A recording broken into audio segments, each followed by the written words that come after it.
Diremehkan karena miskin. Mandor proyek langsung terdiam saat pemuda miskin ini tunjukkan kemampuannya. Halo sahabat, apa kabar semuanya? Sebelum masuk ke ceritanya, jangan lupa nyalakan subtitle dan subscribe terlebih dahulu ya. Matahari pagi itu bersikap kejam, menyengat dengan sinar teriknya yang memantul dari debu-debu beterbangan di area proyek. Reza berdiri di depan pagar seng yang berkarat, kedua telapak tangannya berkeringat dingin meski panas menyengat. Dari balik pagar, suara gemuruh mesin diesel, denting besi, dan teriakan-teriakan tak jelas para pekerja menyatu menjadi simfoni keras yang membuat jantungnya berdebar tak karuan. Proyek pembangunan ruko 3 lantai di pusat kota itu bukan sekadar tumpukan batu dan besi baginya. Ia adalah harapan terbaru untuk menyambung hidup, untuk bisa membiayai pengobatan ibunya yang semakin sering terbaring lemas di gubuk reap mereka di pinggiran kota. Dia menarik napas dalam-dalam, berusaha menenangkan diri. Bau adukan semen basah dan debu menggumpal di kerongkongannya. Dengan langkah penuh keyakinan yang dipaksakan, ia mendekati seorang pria kekar bertopi proyek lengkap dengan papan clipboard di tangan, yang sedang berteriak memberi perintah pada sekelompok pekerja. "Permisi, Pak," sapa Reza. Suaranya hampir tenggelam oleh deru mesin. Pria itu, Mandor Rudi, memutar badannya. Matanya yang tajam menyapu Reza dari ujung kaki hingga kepala, seolah mengukur setiap inci dari tubuhnya yang kurus namun berotot. Sorot mata itu penuh prasangka, menatap baju kaos lusuh Reza yang sudah pudar warnanya, celana jeans compang-camping yang beberapa jahitannya sudah copot, dan sepatu ketsnya yang solnya sudah hampir lepas. "Ya, ada perlu?" hardik Rudi. Suaranya menggelegar seperti halilintar di siang bolong. "Saya dengar di sini butuh tenaga kerja." "Pak, saya mau melamar," jawab Reza, berusaha menjaga suaranya tetap stabil. Rudi menghela napas panjang, kesal. "Lihat situasi ini, bocah. Ini bukan tempat main-main. Ini proyek nyata, butuh tenaga kuat, bukan anak kemarin sore yang cuma bisa angkat-angkat martabak." "Saya kuat, Pak. Saya terbiasa kerja kasar," bantah Reza, matanya tidak menunduk. Ada api kemandirian yang menyala di balik sorot matanya yang jernih. Rudi mendekat, menatapnya lebih dalam. "Sekolah di mana? Lulusan apa?" "Saya cuma tamat SMP, Pak. Tapi saya cepat belajar," jawab Reza jujur. "SPMB? MP?" Rudi mengangguk-angguk sinis, mencibir. "Lihat itu." Ia menunjuk ke arah sekelompok pemuda yang sedang memegang alat ukur. Mereka lulusan SMK Teknik, anak-anak sekolahan. Masih aja sering saya marahin karena kerja asal-asalan. Apalagi kamu. Reza menelan ludah. Rasanya harga dirinya diinjak-injak. Tapi kebutuhan hidup lebih besar dari gengsi. "Saya janji akan kerja keras, Pak. Beri saya kesempatan."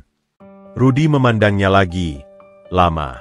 Proyek memang sedang kekurangan tenaga, karena beberapa pekerja ada yang pulang kampung mendadak. Ia butuh orang, siapapun itu. "Baik," desis Rudi akhirnya, dengan nada masih meragukan. "Tapi ingat, saya lihat hasil kerjamu.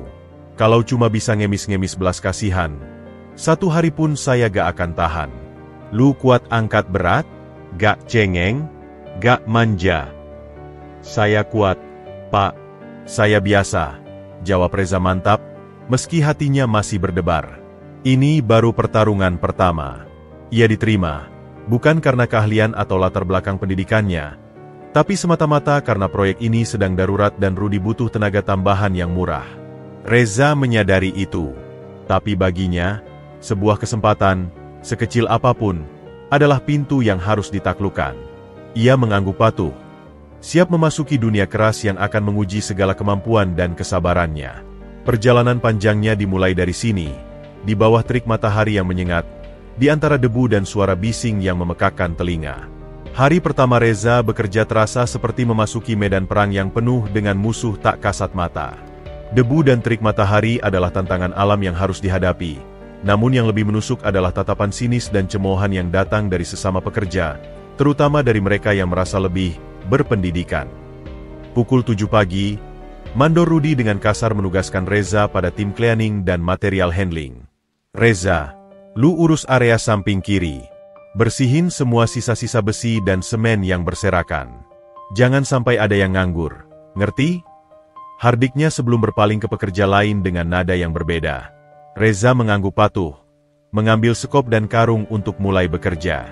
Namun, langkah pertamanya sudah langsung dihantam olok-olokan. "Hei, lihat nih, tukang sampah salah kostum," serga Andi, pekerja berpostur tegap dengan seragam proyek yang masih relatif baru, tak lupa menyeringai pada Doni, teman sebangkunya di SMK dulu.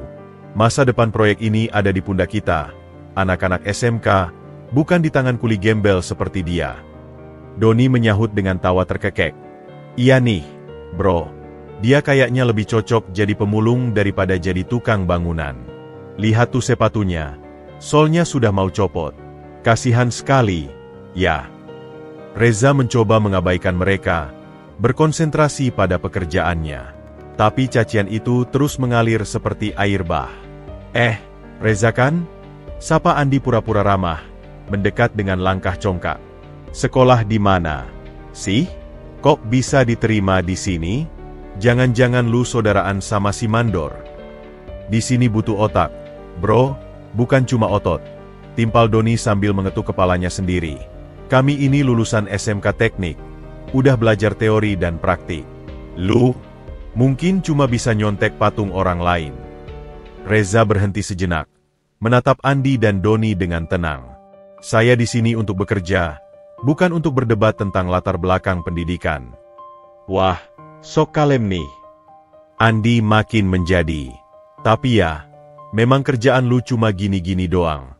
Angkat, bawa, buang. Jangan harap bisa pegang teodolite atau baca gambar kerja. Itu buat orang berpendidikan."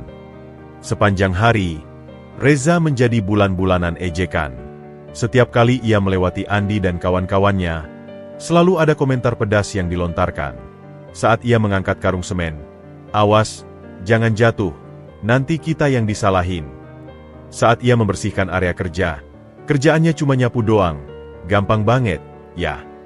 Bahkan saat makan siang, ketika Reza duduk sendirian di pojok sambil memakan nasi bungkus sederhananya, Andi masih tidak memberinya istirahat. "Makan apa tuh, Dek? Nasi sama kerupuk? Ekonomi lagi sulit, ya? Kasihan sekali." Reza hanya bisa menahan diri, menelan ludah dan rasa sakit hati. Ia tahu, membalas justru akan memperburuk keadaan. Di balik semua penghinaan itu, ia menyimpan satu keyakinan, bahwa ilmu dan keterampilan yang diajarkan ayahnya tidak kalah berharga dibanding ijazah manapun. "Sabar, nak," bisiknya dalam hati, mengingat pesan almarhum ayahnya. Orang yang hebat bukan yang paling kuat, tapi yang mampu bertahan dalam kesulitan. Meski demikian, setiap kata ejekan itu seperti paku yang menancap di hati. Ia bertekad, suatu saat nanti, ia akan membuktikan bahwa nilai seseorang tidak ditentukan oleh latar belakang pendidikannya, tapi oleh kemampuan dan integritasnya dalam bekerja. Hari itu berakhir dengan tubuh yang lelah dan hati yang terluka, tetapi semangatnya untuk membuktikan diri justru semakin membara. Kegelapan malam telah menyelimuti gubuk reyanya di pinggiran kota. Setelah seharian menghadapi cemoohan dan pelecehan di proyek, tubuh Reza terasa lelah tak terkira. Namun, yang lebih menyakitkan adalah luka di hatinya yang masih segar berdarah. Ia duduk di tepi tempat tidurnya yang sederhana, memandang lama foto hitam putih yang tergantung di dinding kayu yang lapuk. Foto itu menunjukkan seorang pria bertubuh tegap dengan senyum hangat, mengenakan seragam tukang bangunan sederhana. Ayahnya, yang telah meninggalkannya 3 tahun lalu karena sakit. "Masih tahan, ya?" bisik Reza lirih, seolah berbicara pada foto itu. Matanya berkaca-kaca mengingat betapa berbeda keadaannya dulu dengan sekarang. "Ayahku tidak pernah mengajariku untuk menyerah," batinnya. Kenangan-kenangan indah bersama sang ayah mulai mengalir deras dalam pikirannya, menghapus sejenak kepedihan hari ini. 6 tahun yang lalu, ketika Reza masih berusia 13 tahun. "Reza, lihat baik-baik," kata Pak Harun, ayahnya, dengan suara lembut namun penuh wibawa. Mereka berdiri di samping sebuah bangunan sederhana yang sedang direnovasi. Ayah menggambar denah ini di atas tanah dengan kapur. "Ini adalah pondasi masa depan." Reza kecil mengamati dengan serius setiap garis yang digambar ayahnya. "Kenapa harus persis seperti ini, Yah?" Karena disitulah kekuatan sebuah bangunan dimulai, jawab Pak Harun sambil menunjuk sketsa sederhana itu. Seperti hidup. Nah, jika pondasinya salah, sebanyak apapun lantai megah yang kau bangun di atasnya, suatu saat pasti akan retak atau bahkan runtuh. Pak Harun kemudian mengajaknya ke tumpukan bata. Setiap bata ini punya cerita dan tempatnya masing-masing. Ada yang untuk sudut, ada yang untuk tengah, ada yang khusus untuk bagian yang menahan beban. Tapi mereka terlihat sama saja. Yah, protes Reza. Disitulah seninya. Pak Harun tersenyum, matanya berbinar. Kau harus bisa membaca karakter setiap material. Bata yang terlihat sama pun sebenarnya memiliki kekuatan yang berbeda. Seperti manusia. Nah, jangan pernah menilai orang hanya dari penampilan luarnya. Pelajaran terus berlanjut hingga malam. Di bawah cahaya lampu minyak yang temaram, Pak Harun mengajari Reza cara membaca gambar sketsa yang lebih rumit. Lihat garis putus-putus ini, artinya bagian yang tidak terlihat dari depan. Dan simbol ini, jarinya menunjuk sebuah tanda khusus. Artinya ada sambungan besi yang harus diperkuat. Wah, rumit sekali. Yah, keluh Reza. Tidak ada yang rumit jika kau mau belajar dengan hati, ucap Pak Harun sambil mengelus kepala anak semata wayangnya. Ilmu itu seperti air. Nah, dia akan mencari celah untuk mengalir kepada siapa saja yang haus akan pengetahuan, tidak peduli dia sekolah tinggi atau tidak. Kembali ke masa kini, Reza menarik napas dalam. Kenangan lain muncul, ketika mereka berdua harus memperbaiki rumah mereka sendiri yang hampir rubuh. Kita tidak punya uang untuk memanggil tukang lain, kata Pak Harun suatu sore, memandang rumah mereka yang reyap. Tapi kita punya ilmu dan tenaga. Selama berminggu-minggu mereka bekerja sama. Pak Harun mengajari Reza teknik-teknik yang tidak biasa, cara menghemat material tanpa mengurangi kualitas, dan tips membaca kondisi bangunan hanya dari suara ketukan. Pendidikan terbaik tidak selalu ada di sekolah. Nah, suatu malam Pak Harun berbicara serius pada Reza. Ijazah yang paling berharga adalah pengakuan dari orang-orang yang telah merasakan kualitas kerjamu. Takdir berkata lain. 2 tahun setelah renovasi rumah selesai, Pak Harun jatuh sakit. Di ranjang rumah sakit, ia masih sempat berpesan pada Reza, jangan pernah malu dengan pekerjaanmu yang jujur. Suatu saat nanti, kemampuanmu akan berbicara lebih lantang daripada gelar akademis manapun. Malam itu, Reza memejamkan mata, merasakan kehadiran sang ayah seolah masih di sampingnya. Semua ejekan Andi dan kawan-kawannya tiba-tiba terasa tidak berarti. Ia memiliki warisan yang jauh lebih berharga dari selembar ijazah, ilmu dan prinsip hidup dari seorang ayah yang telah membesarkannya dengan ketulusan dan kerja keras. Ayah, aku janji akan membuktikan bahwa semua yang kau ajarkan tidak kalah berharga dari pendidikan formal manapun. Tekad Reza dalam hati sebelum akhirnya terlelap, dengan semangat baru yang menggelora dalam dadanya. Matahari pagi menyinari kerangka besi yang mulai menjulang di lantai 3 proyek ruko. Suasana pagi itu terasa berbeda, penuh dengan energi baru dan sedikit ketegangan. Andi dan timnya, yang terdiri dari 4 pekerja lulusan SMK Teknik, telah bersiap-siap sejak subuh dengan penuh percaya diri.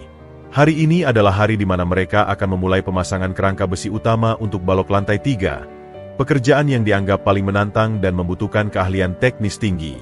Oke, tim, seru Andi dengan semangat, mengumpulkan anak buahnya. Dia memegang gulungan gambar kerja biru, blueprint, di tangannya. Hari ini kita tunjukkan kelas kita. Biar semua tahu, termasuk si kuli gembel itu, bahwa pekerjaan teknis seperti ini cuma bisa ditangani orang-orang berpendidikan seperti kita. Doni, yang berdiri di sampingnya, segera menimpali. Iya, bro. Biar si Reza tahu diri. Kerjaannya cuma angkat-angkat material dan bersih-bersih sampah. Jangan sampai dia mendekat ke area kita. Reza, yang sedang membersihkan sisa-sisa bekas cor di lantai 2, mendengar semua percakapan itu. Dia mengangkat pandangannya sebentar, melihat Andi dan timnya yang sedang bersiap dengan alat-alat mereka yang lengkap dan mengkilap, teodolite, waterpass, meteran digital, dan berbagai alat ukur modern lainnya. Dibandingkan dengan peralatan sederhana yang dia gunakan, tim Andi memang terlihat sangat profesional. Reza, jangan melamun. Bawa semen ini ke atas, cepat! Teriak Mandor Rudi dari bawah, memecah konsentrasinya. Ya, Pak, jawab Reza patuh, segera memikul karung semen dan mulai menaiki tangga sementara. Di lantai 3, Andi sudah membuka gambar kerjanya. Oke, sesuai gambar, kita mulai dari grid A1. Besi utama diameter 16 mm, panjang 6 meter, dengan sambungan di titik B dan C. Selama 2 jam pertama, pekerjaan berjalan lancar. Namun, semakin mereka masuk ke bagian tengah struktur, masalah mulai muncul. Doni, ukur lagi panjangnya. Kok kayaknya tidak pas? Tanya Andi, mulai menunjukkan tanda-tanda kekhawatiran. Doni segera mengukur dengan meteran digitalnya. Ini sudah sesuai ukuran, bro. Tapi kok sambungannya tidak rapat ya? Masalah pertama muncul ketika mereka harus menyambung besi diagonal dengan besi utama. Menurut gambar, sambungan seharusnya membentuk sudut 45 derajat yang sempurna. Namun hasil pemotongan mereka selalu saja meleset beberapa milimeter. Sudut ini tidak pas, Andi, keluh salah satu pekerja. Besi yang sudah kita potong jadi tidak bisa dipakai. Andi, yang mulai panik, berusaha tetap tenang. Mungkin gambarnya yang salah. Coba kita ukur lagi dari awal. Mereka menghabiskan waktu lebih dari 1 jam hanya untuk mengukur ulang. Namun hasilnya tetap sama. Beberapa besi yang sudah terpotong terpaksa dibuang karena tidak bisa digunakan. Sebuah pemborosan material yang mulai menarik perhatian Mandor Rudy. Dari tadi saya perhatikan, kenapa kerja kalian lambat sekali? Tanya Rudy yang tiba-tiba muncul di belakang mereka. Ini bukan cara kerja yang efisien. Maaf, Pak Mandor, jawab Andi gugup. Tapi ada masalah dengan gambarnya. Sepertinya skalanya tidak tepat. Rudy mengerutkan kening, mengambil gambar kerja dari tangan Andi. Tidak mungkin. Gambar ini sudah diverifikasi oleh engineer. Kalian yang harusnya bisa menyesuaikan. Sementara itu, di lantai bawah, Reza yang sedang mengatur tumpukan bata, diam-diam memperhatikan keributan di lantai 3. Dari pengalamannya belajar dengan ayahnya, dia sudah bisa menduga ada masalah dengan interpretasi gambar kerja. Tapi dia memilih diam, menunggu waktu yang tepat. Kalian anak-anak SMK, masa hal sederhana seperti ini tidak bisa diselesaikan? Hardik Rudy semakin kesal. Ini baru struktur sederhana. Bagaimana nanti kalau sudah masuk ke bagian yang lebih rumit? Doni mencoba membela timnya. Tapi Pak, ini memang gambarnya yang membingungkan. Lihat bagian sambungan di titik F12 ini, simbolnya berbeda dengan standar yang kami pelajari di sekolah. Alasan, bentak Rudy. Di lapangan, kalian harus bisa beradaptasi. Tidak bisa selalu menyalahkan gambar. Hari itu berakhir dengan frustrasi untuk tim Andi. Mereka hanya menyelesaikan 30% dari target harian, dengan beberapa besi yang terpotong salah dan harus dibuang. Wajah Andi tampak murung, sementara Doni dan yang lain terlihat kecewa. Sial, gerutu Andi saat mereka turun dari lantai 3. Ini pasti karena kita terburu-buru. Besok kita coba lagi dengan lebih hati-hati.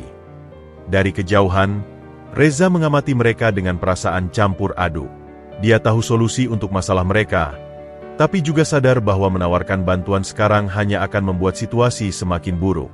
Malam itu, dia memutuskan untuk mempelajari gambar kerja yang sama, sebuah salinan lama yang dia dapatkan dari tempat sampah, berharap bisa menemukan cara untuk membantu tanpa membuat tim Andi tersinggung.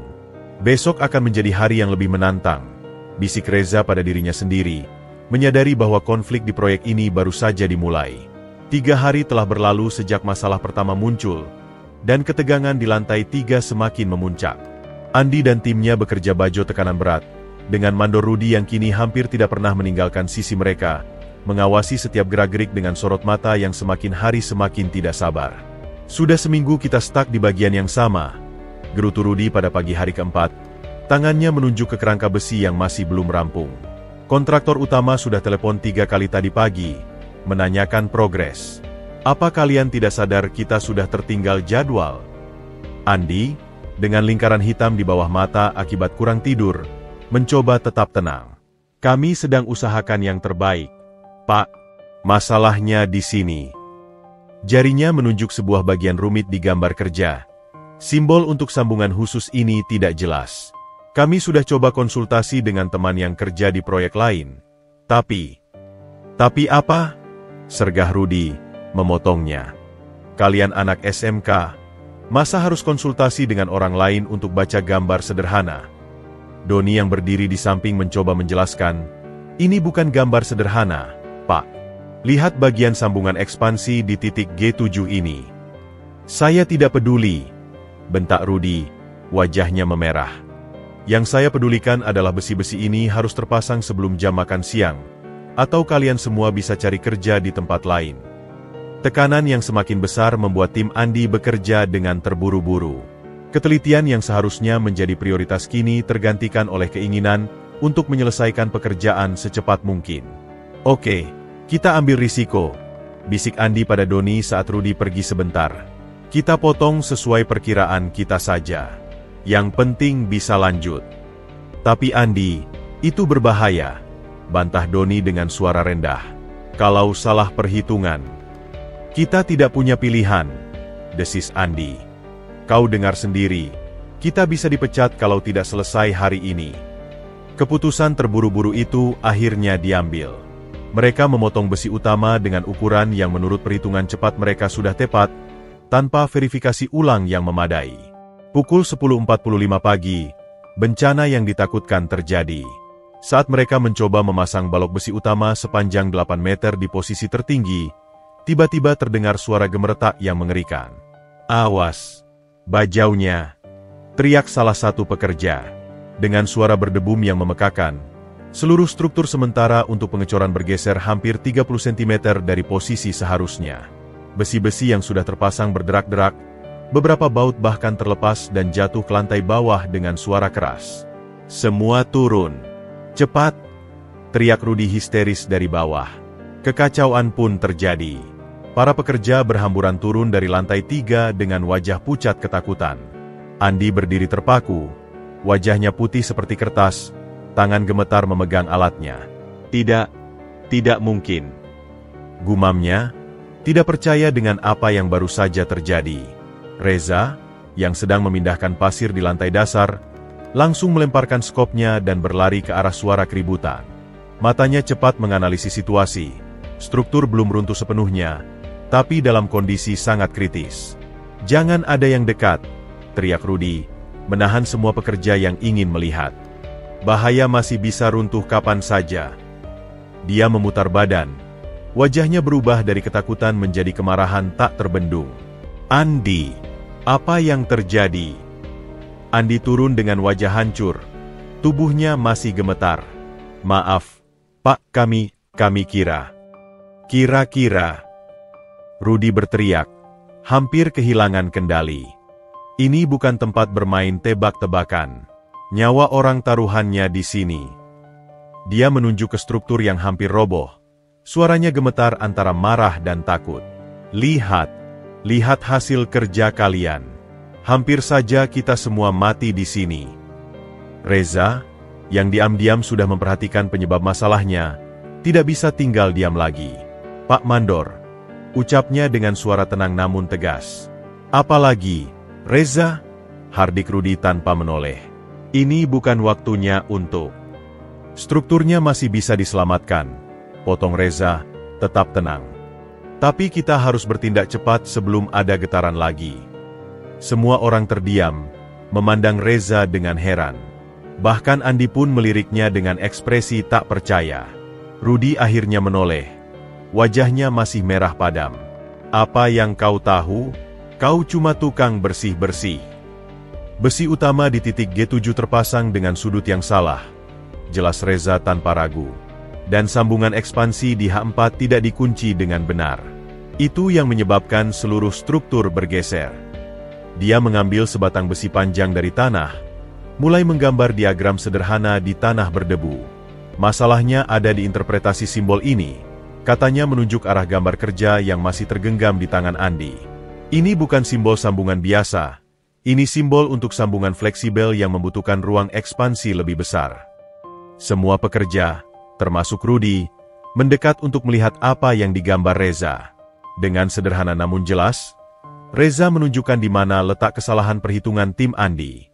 Bagaimana kau tahu semua ini? Tanya Rudi. Nada suaranya sudah berubah dari marah menjadi penasaran. Reza menghela napas. Ayah saya dulu spesialis struktur baja, Pak. Dia mengajari saya membaca simbol-simbol non-standar seperti ini. Andi berdiri di tempat. Wajahnya memerah karena malu dan kesal. Kesalahan yang dibuatnya hampir menelan korban jiwa. Dan sekarang justru Reza, orang yang selama ini diremehkannya, yang menunjukkan solusi. Kesalahan fatal hari itu tidak hanya merugikan material dan waktu, tetapi juga menjadi pelajaran berharga bagi semua orang tentang pentingnya kerendahan hati dan tidak meremehkan orang lain. Dan untuk Reza, ini adalah awal dari perubahan nasibnya di proyek ini. Suasana di lokasi proyek masih tegang bagai tambang yang akan putus. Struktur besi di lantai 3 masih dalam kondisi kritis, bergeser hampir setengah meter dari posisi semula, dengan beberapa baut yang menggantung precarius dan besi-besi yang berderak pelih setiap kali angin berhembus lebih kencang. Mandor Rudi mondar-mandir seperti harimau dalam kurungan. Wajahnya memerah campur pucat. Telepon di tangannya berdering terus-menerus. Pasti dari kontraktor utama yang menuntut penjelasan, tapi dia tidak berani mengangkatnya. Semua jauh dari bawah struktur itu. Teriak Rudi pada para pekerja yang masih berkumpul. Histeria dalam suaranya mulai menguat. Doni, pasang tali pengaman sekeliling area. Andi, kau. Dia berhenti, menatap Andi dengan mata berapi-api seolah ingin memangsa hidup-hidup, tapi tidak bisa mengeluarkan kata-kata lagi. Andi sendiri berdiri membeku sekitar 10 meter dari bangunan. Wajahnya pucat pasi, tangan gemetar tak terkendali. Saya tidak menyangka. Gumamnya lirih, lebih kepada dirinya sendiri. Doni mendekat dan meletakkan tangan di bahu Andi. Ini bukan sepenuhnya salah kita, bro. Gambarnya memang ambigu.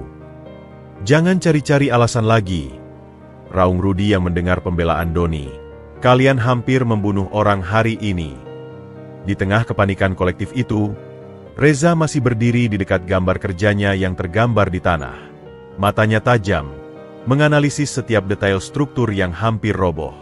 Dalam pikirannya, dia sudah menyusun rencana penyelamatan. Tapi dia tahu, berbicara sekarang berarti menantang otoritas Rudi dan menambah amarahnya. Tapi melihat struktur yang setiap detik bisa ambruk dan membahayakan siapapun yang lewat di bawahnya, Reza tahu dia tidak punya pilihan.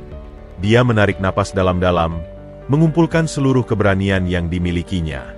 Kakinya melangkah mantap mendekati Rudi yang sedang berbicara kasar dengan salah satu pekerja. Pak Mandor, sapa Reza, suaranya jelas meski tidak berteriak. Rudi tidak langsung menoleh, masih sibuk mengatur pengamanan. Reza, jangan ganggu. Sekarang bukan waktunya untuk... Pak, potong Reza, sedikit lebih keras. Saya tahu cara memperbaikinya.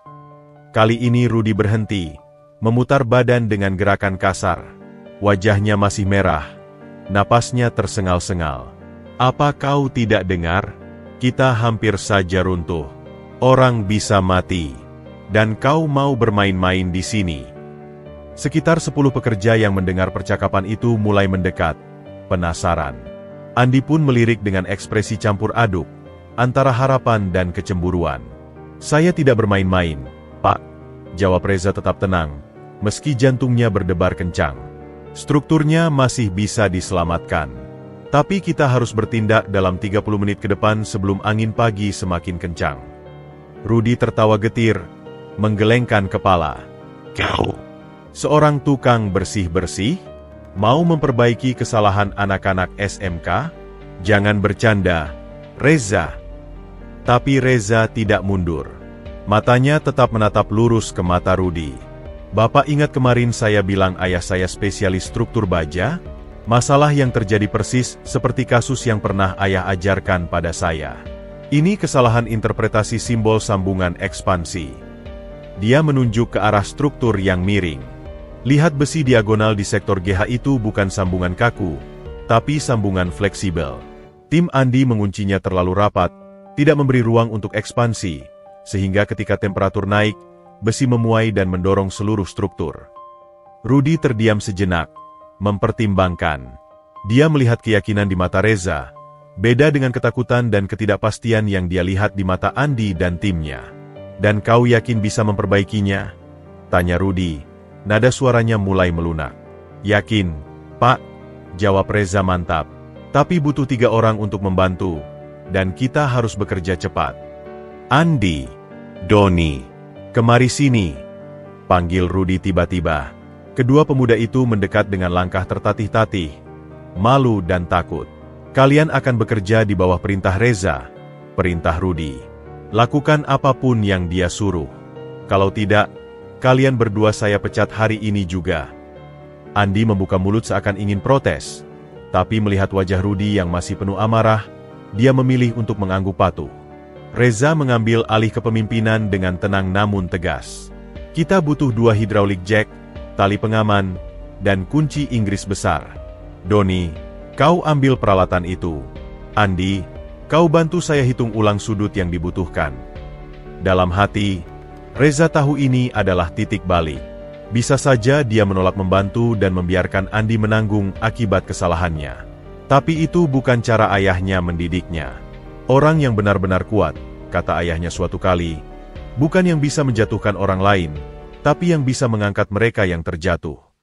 Keberanian Reza pada saat kritis itu tidak hanya menyelamatkan proyek, tetapi juga mengubah dinamika kekuasaan di lokasi kerja. Untuk pertama kalinya, semua orang, termasuk Mandor Rudy, mulai memandangnya dengan rasa hormat yang baru. Setelah memastikan area di sekitar struktur yang bermasalah sudah diamankan dengan tali peringatan, Reza memimpin tim kecil yang terdiri dari Andi, Doni, dan 1 pekerja lain bernama Budi menuju lantai 2, posisi terdekat yang masih aman untuk mengamati kerusakan. Angin pagi mulai berhembus lebih kencang, membuat besi-besi yang tergeser itu berderak-derak menyeramkan, bagai monster baja yang menggeram ancaman. Kita tidak punya waktu lama, kata Reza, suaranya datar namun penuh wibawa. Andi, ambil gambar kerja yang asli. Doni, siapkan meteran laser dan waterpass. Budi, pastikan hydraulic jack sudah siap di posisi. Yang mengejutkan, ketiganya langsung mengangguk dan melaksanakan perintah tanpa protes. Bahkan Andi, yang biasanya paling sinis, kini tampak patuh. Wajahnya masih pucat namun matanya mulai menampakkan secercah harapan. Rudy berdiri beberapa meter di belakang mereka, diam mengamati. Tangannya masih gemetar, tapi kini bukan lagi karena kemarahan, melainkan karena kecemasan yang bercampur penasaran. Bisakah pemuda miskin yang selama ini diremehkannya benar-benar menyelesaikan masalah yang tidak bisa ditangani anak-anak berpendidikan itu? Reza membuka gulungan gambar kerja yang diberikan Andi. Matanya cepat bergerak menganalisis setiap detail. Jarinya yang sedikit kasar karena kerja keras menelusuri setiap garis dan simbol dengan presisi. Masalahnya ada di sini, ucap Reza setelah beberapa menit diam berkonsentrasi. Dia menunjuk sebuah bagian di sudut kanan bawah gambar. Simbol ini, dia menekankan jarinya pada sebuah ikon berbentuk segitiga dengan panah melengkung. Bukan simbol sambungan biasa seperti yang kalian kira. Doni mendekat, matanya menyipit mencoba memahami. Tapi di buku standar kami, simbol seperti ini artinya sambungan kaku dengan pengelasan penuh. Reza menggeleng, sedikit tersenyum. Ini bukan simbol standar. Ini simbol khusus untuk proyek dengan risiko getaran tinggi. Ayah saya dulu pernah kerja di proyek dekat rel kereta, menggunakan simbol yang persis sama. Dia mengambil sebatang kapur dari saku celananya, mulai menggambar di lantai beton yang masih kotor. Lihat, lanjut Reza sambil menggambar diagram sederhana. Simbol ini artinya sambungan ekspansi termal dengan toleransi gerak 5 cm. Kalian menguncinya mati, padahal seharusnya diberi ruang untuk memuai. Andi yang selama ini diam, akhirnya membuka mulut. Tapi, di gambar tidak disebutkan spesifikasi toleransinya. Itu ada di lembar spesifikasi tambahan, jawab Reza tanpa menoleh, masih fokus pada gambarnya. Halaman 23, bagian footnote. Biasanya jarang dibaca karena dianggap tidak penting. Rudy yang mendengar dari belakang langsung menyela. Bagaimana kau tahu ada halaman 23? Gambar yang kita punya hanya sampai halaman 15. Reza akhirnya menoleh. Meeting mata dengan Rudy untuk pertama kalinya. Kemarin malam saya lihat sampah di kantor proyek. Pak, ada printout gambar yang lebih lengkap yang dibuang. Saya ambil dan pelajari semalaman. Semua orang terdiam. Andi dan Doni saling memandang dengan rasa malu yang dalam. Mereka yang punya akses penuh ke dokumen malah tidak mempelajarinya dengan seksama, sementara Reza yang bahkan tidak seharusnya punya akses, justru melakukan pekerjaan rumah mereka. Jadi solusinya? Tanya Rudy, sudah mulai percaya. Kita perlu melepas 3 sambungan utama di titik G7, H4, dan J12. Jelas Reza dengan cepat. Memberi ruang ekspansi 5 cm seperti yang seharusnya, lalu mengunci dengan baut longgar yang masih memungkinkan gerakan terbatas. Tapi struktur sekarang sudah miring, bantah Andi. Bagaimana kita melepas sambungan tanpa membuatnya runtuh? Kita gunakan hydraulic jack untuk menahan beban sementara, jawab Reza yakin. Saya sudah hitung titik tumpunya. Jack pertama di sini. Dia menunjuk ke sebuah balok beton di lantai 2. Yang kedua di sini. Dengan 2 jack, kita bisa menahan 80% beban struktur sementara kita memperbaiki sambungan. Doni menggeleng tak percaya. Tapi perhitungan seperti itu butuh software struktur. Reza, kau hitung manual. Reza mengangguk sederhana. Ayah saya mengajarkan cara menghitung beban distribusi dengan rumus sederhana. Tidak selalu akurat 100% seperti software, tapi untuk situasi darurat seperti ini cukup. Rudy mendekat. Wajahnya sudah jauh lebih tenang. Berapa persen kemungkinan berhasil? 90%, Pak, jawab Reza tanpa ragu. Asalkan kita bekerja cepat dan tepat. Masih ada 10% risiko jika angin bertambah kencang menjadi lebih dari 60 km per jam. Dan bagaimana kau tahu soal angin? Tanya Rudy penasaran. Reza menunjuk ke bendera proyek di kejauhan yang berkibar dengan pola tertentu. Ayah juga mengajarkan membaca kecepatan angin dari pola kibaran bendera. Sekarang sekitar 40 km per jam. Masih aman. Dalam hati, Rudy mulai menyadari sesuatu yang luar biasa. Pemuda miskin ini ternyata menyimpan pengetahuan yang tidak diajarkan di sekolah manapun. Pengetahuan yang lahir dari pengalaman lapangan bertahun-tahun, diturunkan dari generasi ke generasi. Oke, kata Rudy akhirnya, menghela napas panjang. Semua bekerja sesuai perintah Reza. Saya yang akan tanggung jawab jika ada apa-apa. Keputusan itu mengubah segalanya. Dalam sekejap, hierarki di proyek itu berubah. Reza, si tukang sampah, kini menjadi otak di balik operasi penyelamatan yang menyangkut nyawa dan masa depan proyek. Analisisnya yang tajam dan mendetail, yang datang bukan dari bangku sekolah, tapi dari sekolah kehidupan, ternyata lebih berharga dari semua ijazah yang dimiliki pekerja lainnya. Dengan hydraulic jack yang sudah diposisikan dan tali pengaman tambahan yang terpasang, operasi penyelamatan dimulai. Reza memimpin dengan tenang namun penuh keyakinan, mengenakan sarung tangan kulit usang peninggalan ayahnya yang tampaknya membawa keberuntungan. Setiap perintahnya jelas dan terukur, tidak ada keraguan sedikit pun dalam suaranya. Budi, naik ke scaffolding sisi timur. Pastikan jack nomor 2 terkunci dengan kuat. Perintah Reza sambil menunjuk ke arah yang dimaksud. Doni, ukur kembali sudut kemiringan setiap 2 menit. Andi, kau bersiap dengan kunci Inggris. Kita akan mulai dengan baut di titik G7. Yang mengejutkan semua orang, Andi kali ini tidak membantah. Siap, Reza, jawabnya patuh, mengambil alat yang diminta dengan sigap. Reza sendiri yang memanjat ke titik paling berbahaya, tepat di bawah struktur yang hampir roboh. Dengan gerakan lincah yang menunjukkan pengalaman, dia mengaitkan tali pengaman di pinggangnya ke balok utama yang masih kokoh. Oke, saya mulai melepas baut pertama, seru Reza pada tim di bawah. Budi, pastikan jack tetap stabil. Suara gemertak besi terdengar ketika baut pertama berhasil dilepas. Struktur bergerak sedikit, membuat semua orang menahan napas. Tapi seperti yang diprediksi Reza, hydraulic jack berhasil menahan beban dengan sempurna. Sudut kemiringan berkurang 2 derajat. Lapor Doni dari bawah, suaranya terdengar lega. Kerja bagus. Reza melanjutkan dengan baut kedua dan ketiga. Tangannya yang terampil bekerja dengan presisi, setiap gerakan terencana dan efisien. Tidak ada gerakan sia-sia, tidak ada keraguan. Dia bergerak seperti seorang ahli bedah yang sedang mengoperasi pasien kritis. Sekarang, Andi, panggil Reza. Aku butuh besi pengganti yang sudah kupotong tadi pagi. Andi segera mengangkat besi yang diminta. Ini, Reza, sudah sesuai ukuranmu. Yang membuat Andi dan Doni semakin terpana, besi yang dipotong Reza ternyata pas sempurna. Tidak perlu pemotongan ulang, Tidak perlu penyesuaian, persis seperti mesin. Bagaimana kau bisa tahu ukurannya sedetail itu? Tanya Andi takjub, tidak bisa menahan rasa penasarannya. Saya ukur bayangannya, jawab Reza singkat sambil terus bekerja. Waktu matahari pagi membentuk sudut 45 derajat, panjang bayangan sama dengan tinggi objek. Tinggal hitung dengan rumus trigonometri sederhana. Doni yang mendengar itu menggeleng-geleng. Kami diajari itu di sekolah, tapi tidak pernah terpikir untuk menerapkannya di lapangan seperti ini. Setelah besi pengganti terpasang, Reza melakukan sesuatu yang tidak terduga. Alih-alih mengencangkan baut sampai mati seperti yang dilakukan tim Andi sebelumnya, dia justru meninggalkan celah sekitar 5 cm. Kenapa tidak dikencangkan penuh? Tanya Budi heran. Ini prinsip sambungan ekspansi, jelas Reza sambil turun dari scaffolding. Besi akan memuai saat panas, menyusut saat dingin.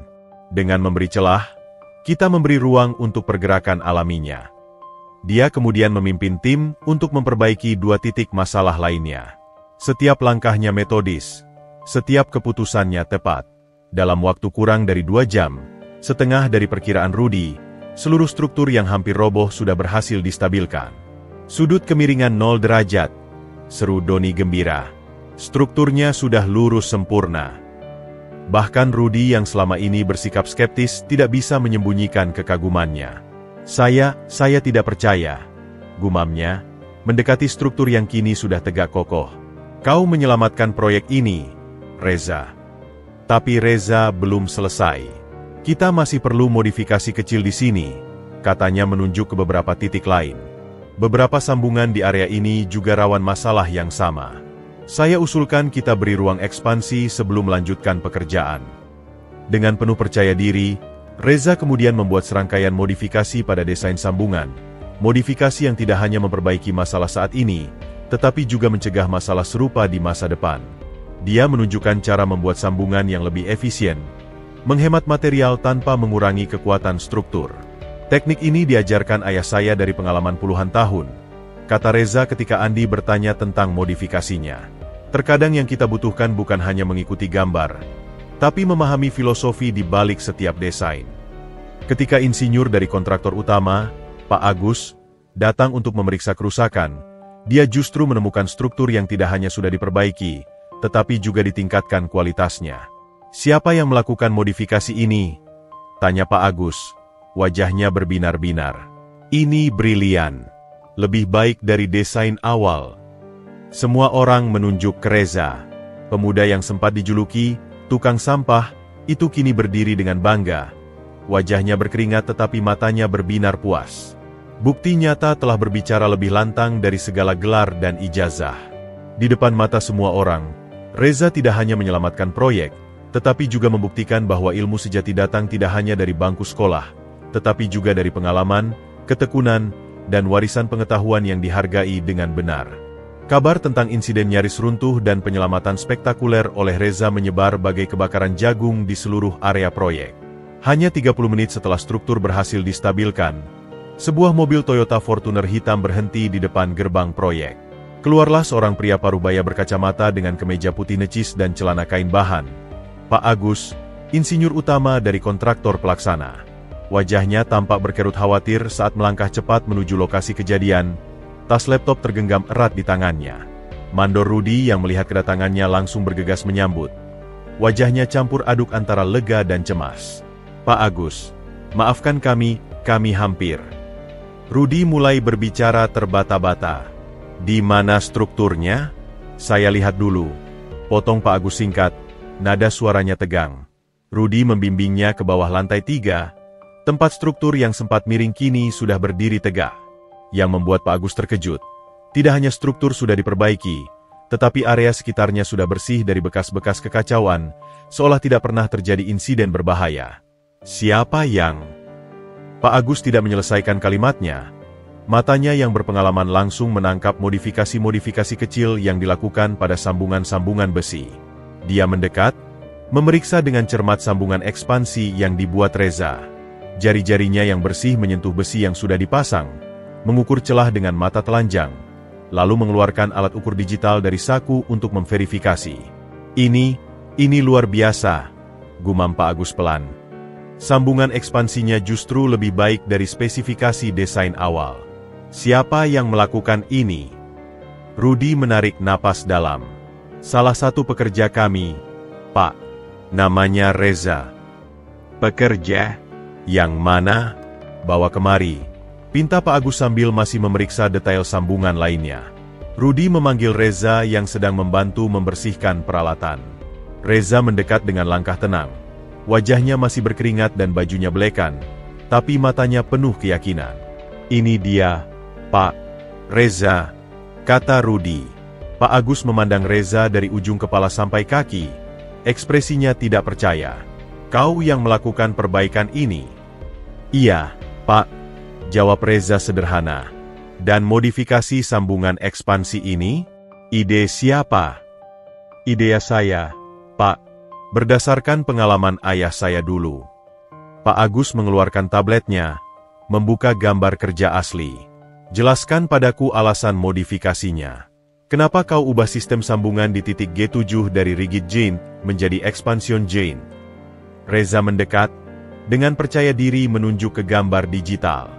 Di sini, Pak, menurut pengalaman, struktur yang menghadap timur langsung terkena matahari pagi akan mengalami pemuaian lebih cepat daripada bagian lain.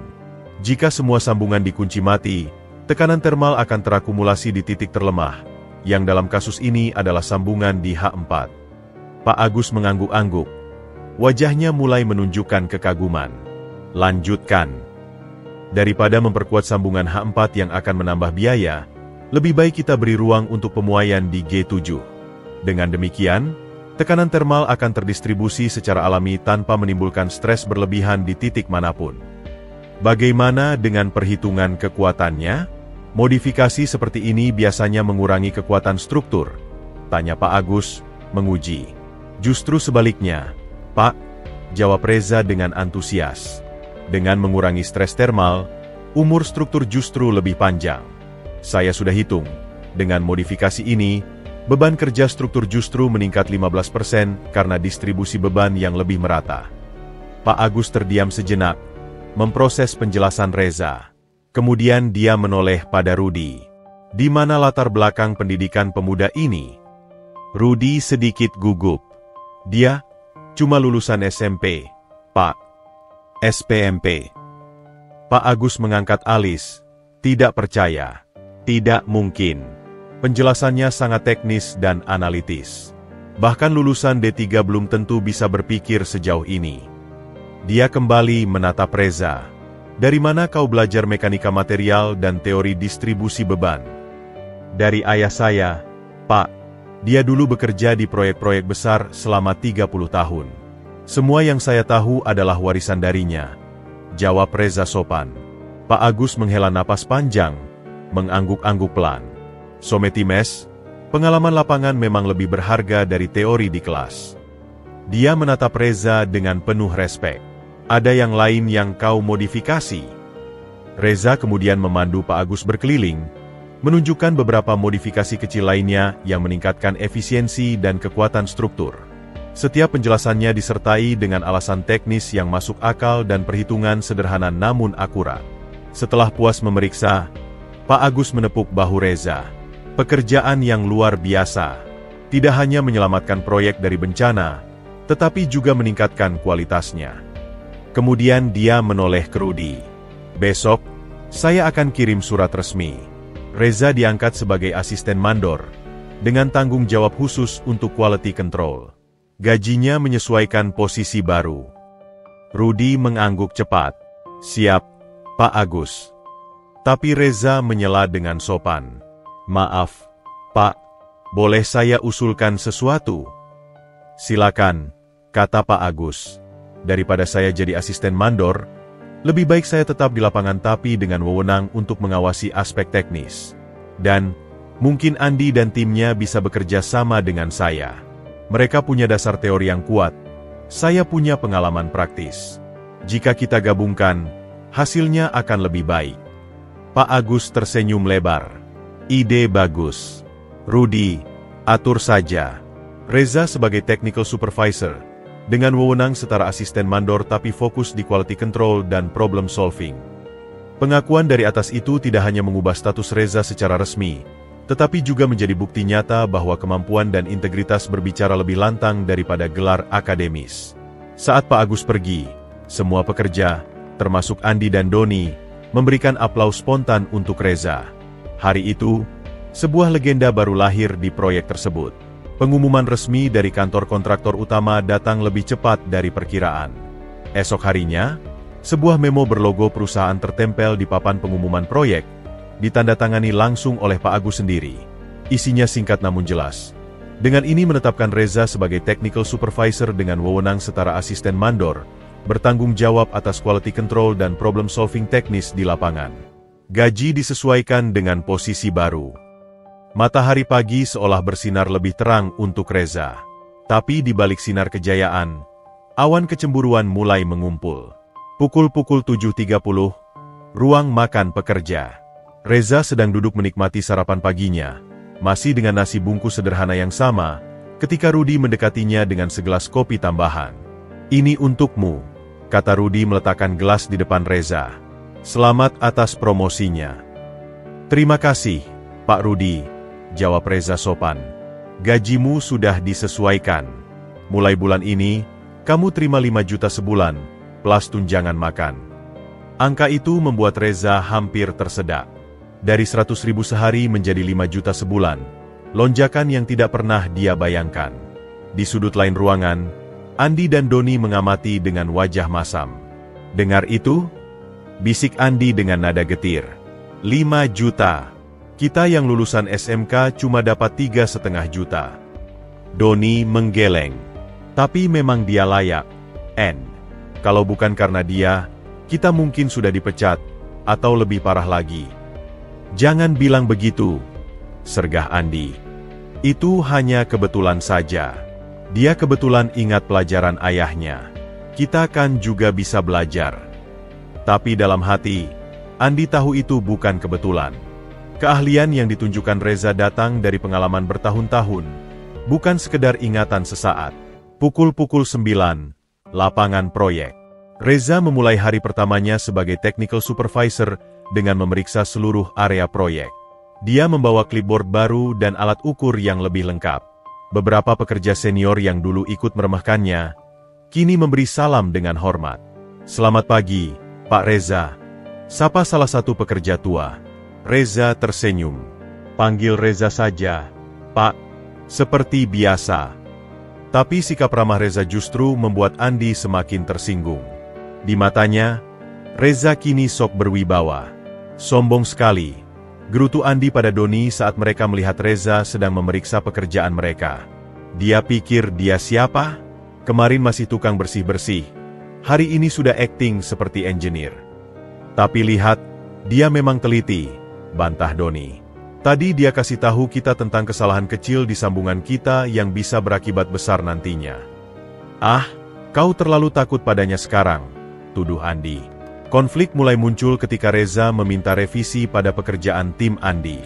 "Andi, sambungan di sektor B8 ini perlu dibongkar ulang," kata Reza dengan sopan. "Sudutnya melenceng 2 derajat dari spesifikasi." "2 derajat? Itu tidak signifikan," bantah Andi. "Dalam struktur, 2 derajat bisa berarti perbedaan beban 20%, jawab Reza tetap tenang. "Ayah saya selalu bilang, presisi adalah nyawa dalam konstruksi." "Jangan selalu bawa-bawa ayahmu," sergah Andi, tidak bisa menahan emosi. "Kami juga punya pendidikan formal yang sah." Reza menghela napas. "Ini bukan soal pendidikan, Andi. Ini soal keselamatan dan kualitas kerja." Tapi Andi sudah terlalu dikuasai kecemburuan. "Kau pikir karena sekarang jadi supervisor, kau bisa semena-mena pada kami?" Pertengkaran mereka mulai menarik perhatian pekerja lain. Rudi yang mendengar keributan segera mendatangi. "Ada masalah apa?" tanya Rudi. Andi langsung melapor. "Pak Rudi, Reza minta kami bongkar pekerjaan yang sudah 80% selesai hanya karena masalah 2 derajat. Itu pemborosan waktu." Rudi melihat ke Reza. "Benarkah?" Reza mengangguk. "Benar, Pak. Tapi ini demi kualitas. Lebih baik menghabiskan waktu 2 jam sekarang daripada harus memperbaiki kerusakan besar nanti. Rudy berpikir sejenak, lalu memutuskan. Ikuti perintah Reza. Dia yang bertanggung jawab untuk quality control. Kekalahan itu membuat Andi semakin membara. Saat Rudy pergi, dia melirik Reza dengan mata penuh kebencian. Kau menang sekarang, bisik Andi. Tapi ingat, tidak selamanya kau beruntung. Reza hanya menghela napas. Dia tahu promosi ini membawa konsekuensi, tapi tidak menyangka kecemburuan bisa secepat ini muncul. Pukul 15, saat pulang kerja. Di loker, Reza menemukan sepatu kerjanya yang sudah rusak. Solnya terlepas sepenuhnya, seperti ada yang sengaja merusaknya. Doni yang melihat itu langsung mendekat. Maaf, Reza, bisik Doni. Tadi saya lihat Andi, dia yang... Reza mengangkat tangan. Tidak usah dilaporkan. Saya beli yang baru saja. Tapi itu tidak fair, protes Doni. Kadang kita harus memilih pertempuran kita sendiri, jawab Reza bijak. Saya lebih memilih membuktikan diri dengan kerja keras daripada melawan dengan kekerasan. Tapi dalam hati, Reza tahu ini baru awal. Promosi dan kenaikan gajinya telah membuka pintu kecemburuan yang mungkin akan semakin menjadi-jadi. Dia harus tetap waspada, sambil terus membuktikan bahwa posisinya memang layak dia dapatkan. Hari itu berakhir dengan kemenangan bagi Reza, tapi juga dengan pelajaran berharga. Kesuksesan tidak hanya membawa kebahagiaan, tapi juga tantangan baru dalam bentuk kecemburuan dari mereka yang merasa terancam. Malam itu, di sebuah warung kopi gelap 10 menit dari lokasi proyek, Andi dan Doni duduk berhadapan di sudut paling terpencil. Asap rokok mengepul di antara mereka, menciptakan aura konspirasi yang nyata. Wajah Andi tampak keruh diterangi lampu neon yang berkedip-kedip, sementara Doni terlihat gelisah. Aku tidak sanggup lagi melihatnya, Don, gerutu Andi sambil menekan rokoknya di asbak sampai hancur. Dia sekarang seperti raja kecil di proyek itu. Setiap hari mengoreksi-ngoreksi pekerjaan kita. Tapi kita memang salah, bantah Doni lemah. Kesalahan di sambungan lantai 3 itu nyaris menewaskan kita semua. Itu kebetulan. Andi membentak, membuat beberapa pengunjung lain menoleh. Dia menurunkan suaranya. Dia hanya beruntung.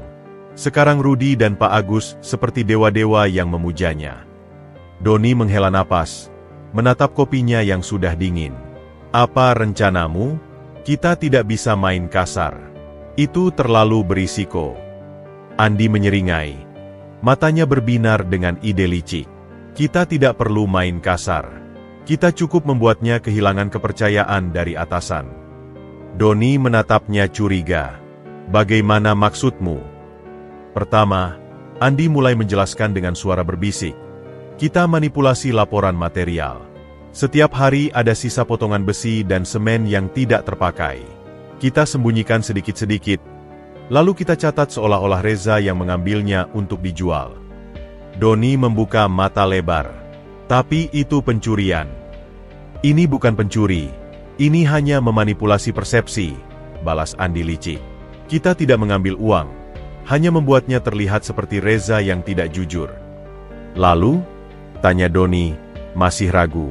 Kedua, kita sembunyikan alat-alat penting. Teodolite baru, meteran laser, alat-alat yang biasa Reza gunakan. Buat seolah-olah dia ceroboh dan tidak bertanggung jawab. Doni menggeleng. Aku tidak yakin ini ide bagus. Reza tidak pernah berbuat jahat pada kita. Tidak pernah. Andi mendesis marah. Dia mengambil posisi yang seharusnya jadi milikku. Aku yang lulusan SMK Teknik. Aku yang seharusnya dipromosikan. Bukan dia, si tukang sampah. Ketegangan terlihat jelas di wajah Andi. Kecemburuan telah berubah menjadi kebencian yang mendalam. Ada satu hal lagi, lanjut Andi dengan senyum tipis. Kita sebarkan desas-desus bahwa Reza sebenarnya punya hubungan keluarga dengan Pak Agus. Itu mengapa dia bisa dipromosikan begitu cepat. Doni menarik napas dalam. Itu fitnah keji, Pilih saja, tantang Andi. Ikut rencanaku. Atau aku anggap kau tidak setia padaku. Tekanan dari pertemanan selama bertahun-tahun akhirnya membuat Doni mengalah. Dengan hati berat, dia mengangguk. Keesokan harinya, gudang material. Pukul 6.45, sebelum pekerja lain datang, Andi sudah berada di gudang. Dengan cepat dia mengambil beberapa potongan besi sisa dan 2 sak semen setengah terpakai, lalu menyembunyikannya di balik tumpukan papan bekas. "Doni, kau catat di laporan," bisik Andi saat Doni tiba. "Tulis, sisa material tidak sesuai dengan pemakaian, selisih 3 sak semen dan 15 batang besi." Doni dengan tangan gemetar menulis seperti diperintahkan. "Aku harap kita tidak menyesal nanti. SSSST." Diam, hardik Andi. Pukul 10.30, lokasi penyimpanan alat. Saat Reza sedang memeriksa pekerjaan di lantai 2, Andi dengan diam-diam mengambil teodolite baru dari ruang alat dan menyembunyikannya di dalam kotak bekas di belakang kantor proyek. "Sekarang kita tunggu sampai dia dicari-cari," bisik Andi pada Doni. Pukul 12.30, saat makan siang. Di area makan, Andi mulai menyebarkan desas-desus. "Kalian tahu tidak," bisik Andi pada beberapa pekerja yang sedang makan bersama, "aku dengar dari sumber terpercaya, Reza itu sebenarnya keponakan jauhnya Pak Agus." "Benarkah?" tanya salah satu pekerja. "Masuk akal," sambung Andi. "Bagaimana mungkin dia bisa dipromosikan begitu cepat? Pasti ada hubungan keluarganya." Kabar burung itu menyebar dengan cepat. Dalam waktu 1 jam, hampir semua pekerja sudah mendengar gosip tersebut. Pukul 15, insiden pertama. Reza membutuhkan teodolite untuk mengukur ketinggian struktur baru. Tapi alatnya hilang. "Siapa yang terakhir pakai teodolite?" tanya Reza pada semua pekerja. Semua menggeleng, termasuk Andi dan Doni yang pura-pura tidak tahu. "Alat seharga 15 juta hilang," gerutu Rudi yang kebetulan lewat. "Reza, sebagai penanggung jawab alat, kau harus lebih hati-hati." Reza hanya bisa mengangguk. Wajahnya bingung. "Saya yakin terakhir taruh di ruang alat, Pak." Pukul 17, laporan material. Saat akan pulang, Rudi memeriksa laporan material harian. Alisnya berkerut melihat ada ketidaksesuaian. "Reza, ada selisih material hari ini. Menurut laporan, seharusnya ada sisa 3 sak semen dan 15 batang besi, tapi yang ada cuma separuhnya." Reza mendekat, memeriksa laporan. "Itu tidak mungkin, Pak. Saya sendiri yang hitung pagi tadi, semuanya sesuai. Tapi bukti di lapangan menunjukkan lain. Material memang hilang."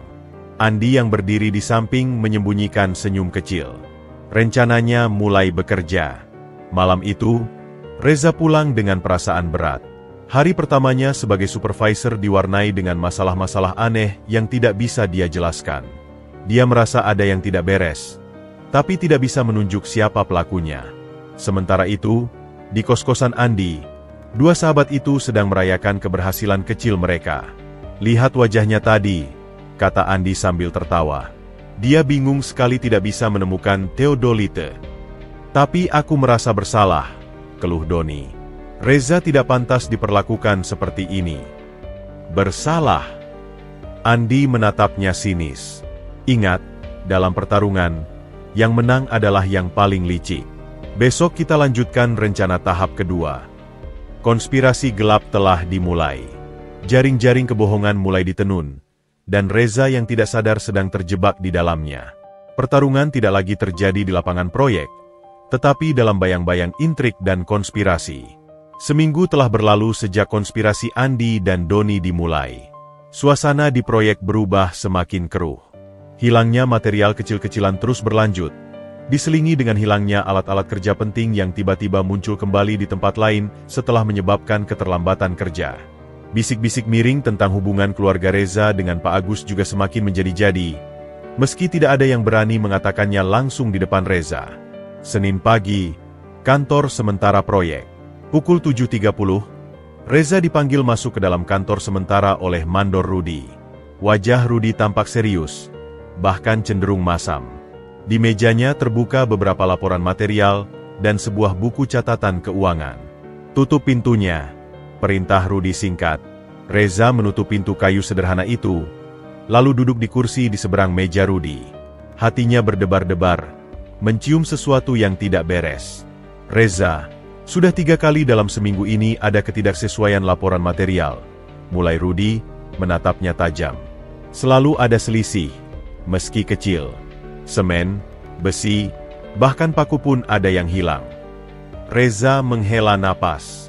Saya sudah periksa berulang kali, Pak. Sistem pencatatan kita mungkin yang perlu diperbaiki.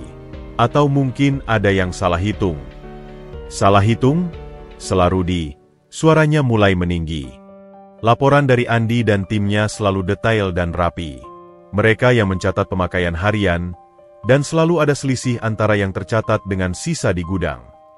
Tapi saya tidak pernah mengambil. Bantah Reza. Ada satu hal lagi, potong Rudi. Eudolite yang hilang minggu lalu, ternyata ketemu di dalam kotak bekas di belakang kantor. Kebetulan sekali kamu yang menemukannya. Reza merasa seperti ditampar. Saya menemukannya karena saya yang mencarinya. Pak, bukan berarti saya yang menyembunyikannya. Rudi mengeluarkan amplop coklat dari laci mejanya. Beberapa pekerja melaporkan melihat kamu sering pulang membawa kantong plastik hitam. Apa isinya? Reza terkejut. Itu hanya sampah, Pak. Saya biasa membersihkan area kerja sebelum pulang, membawa sampah untuk dibuang di tempat sampah luar. Kebetulan sekali selalu pada hari ada material yang hilang, tuduh Rudi dengan nada menuduh. Reza berdiri, wajahnya memerah campur marah dan terluka. Pak Rudi, apakah Bapak menuduh saya mencuri? Rudi juga berdiri, menatapnya tegas. Saya tidak menuduh, saya hanya bertanya. Tapi kebetulan ini mulai terlalu banyak. Material hilang, alat hilang, dan kamu yang bertanggung jawab atas semuanya. Di luar kantor, Andi dan Doni berdiri tidak jauh dari kantor. Pura-pura sedang memeriksa gambar kerja tapi sebenarnya menyimak percakapan di dalam. Dengar itu? Bisik Andi dengan senyum puas. Rudi mulai tidak percaya padanya. Tapi ini sudah keterlaluan, keluh Doni. Kita sudah terlalu jauh. SSSST. Diam, hardik Andi. Kembali ke dalam kantor. Pak, saya bekerja di sini dengan jujur, kata Reza dengan suara bergetar menahan emosi.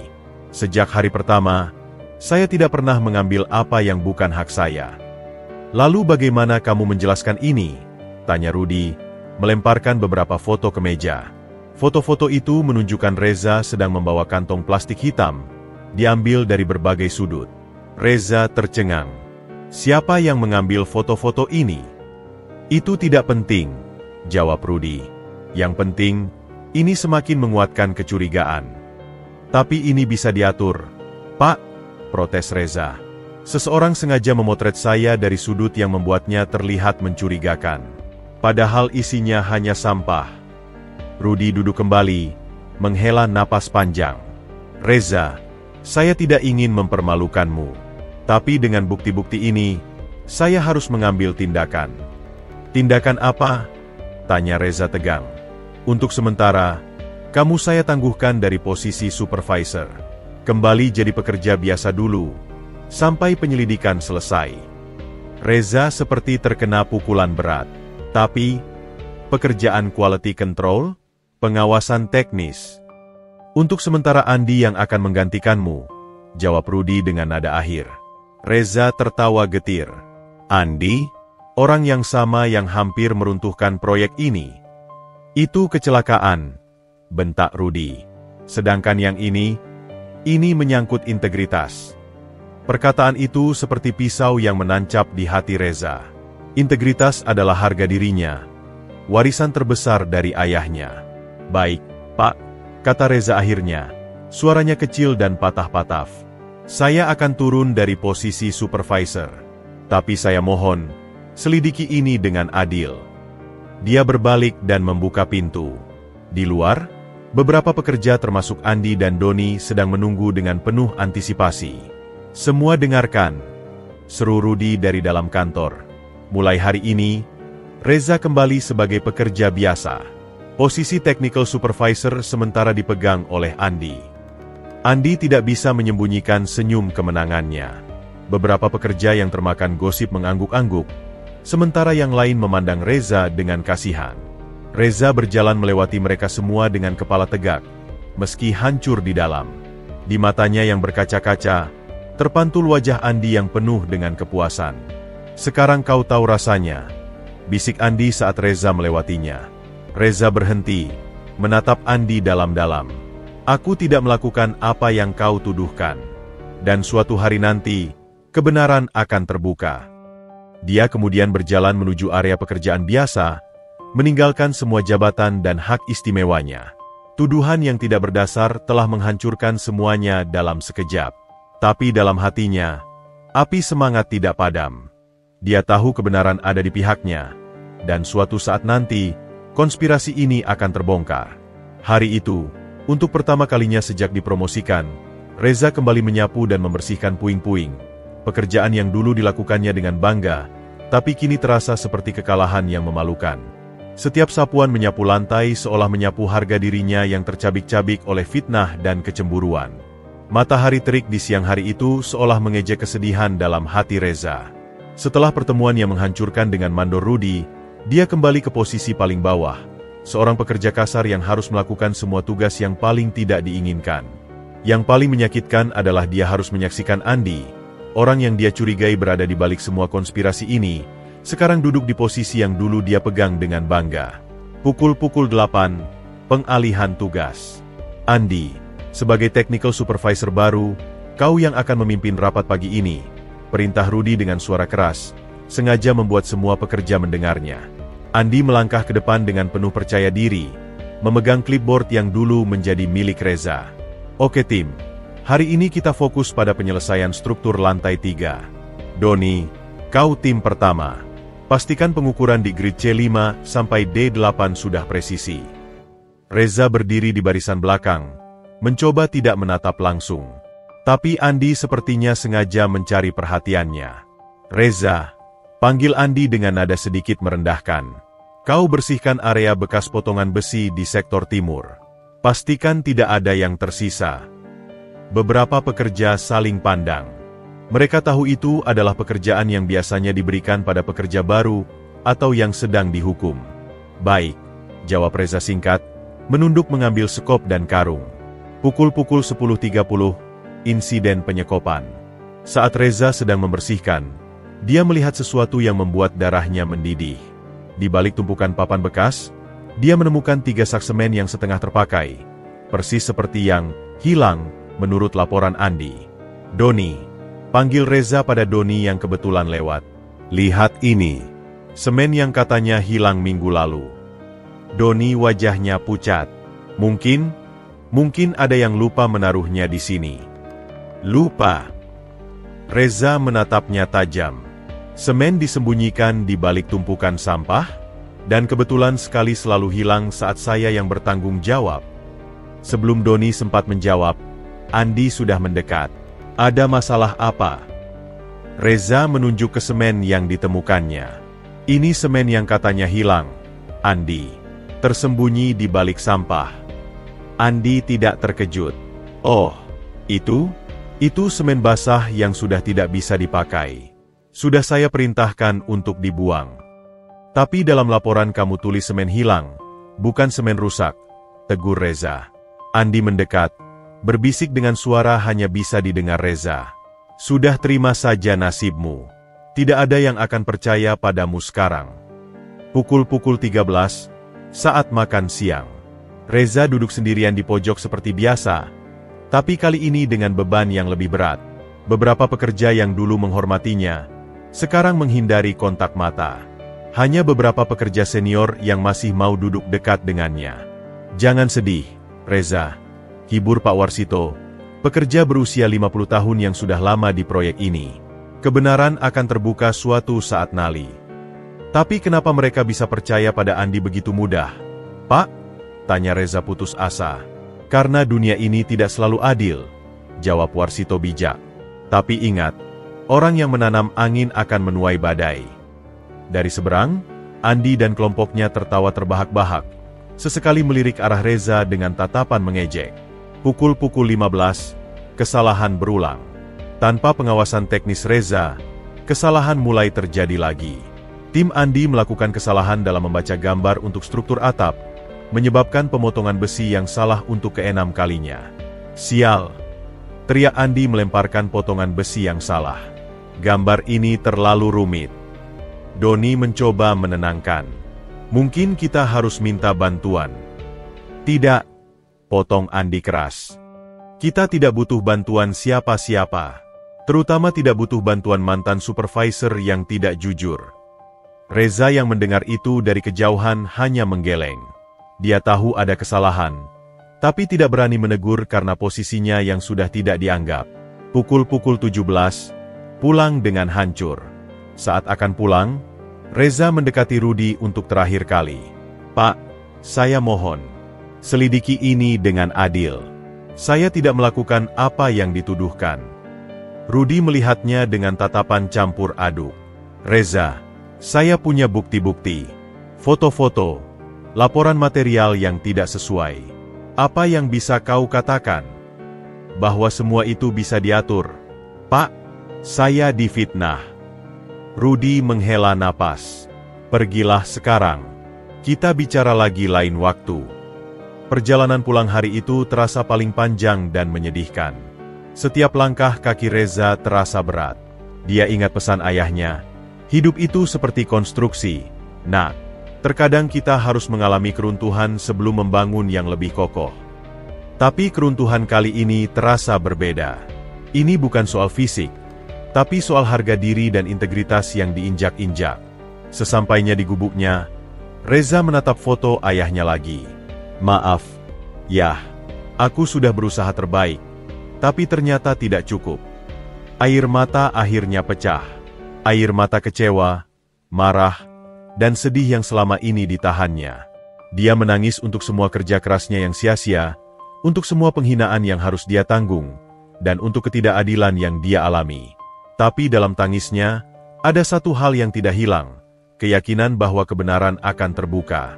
Mungkin tidak sekarang, mungkin tidak besok, tapi suatu saat nanti. Malam itu, untuk pertama kalinya sejak ayahnya meninggal, Reza merasa sangat sendirian.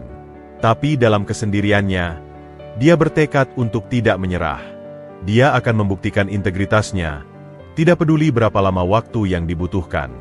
Sementara itu, di proyek, tanpa keahlian Reza, masalah-masalah teknis mulai menumpuk. Tapi Andi terlalu sibuk merayakan kemenangannya untuk menyadari bahwa bencana lain sedang mengintai. 2 minggu tanpa Reza di posisi technical supervisor mulai menunjukkan dampaknya yang nyata. Proyek yang semula berjalan dengan presisi dan efisiensi tinggi under bimbingan Reza, kini berubah menjadi arena trial and error yang penuh dengan kesalahan berulang. Kemajuan proyek melambat signifikan, dan yang lebih mengkhawatirkan, kualitas pekerjaan menurun drastis. Senin pagi, kekacauan di lantai 3. Tidak mungkin, teriak Andi saat melihat besi-besi yang baru dipasang timnya untuk struktur atap.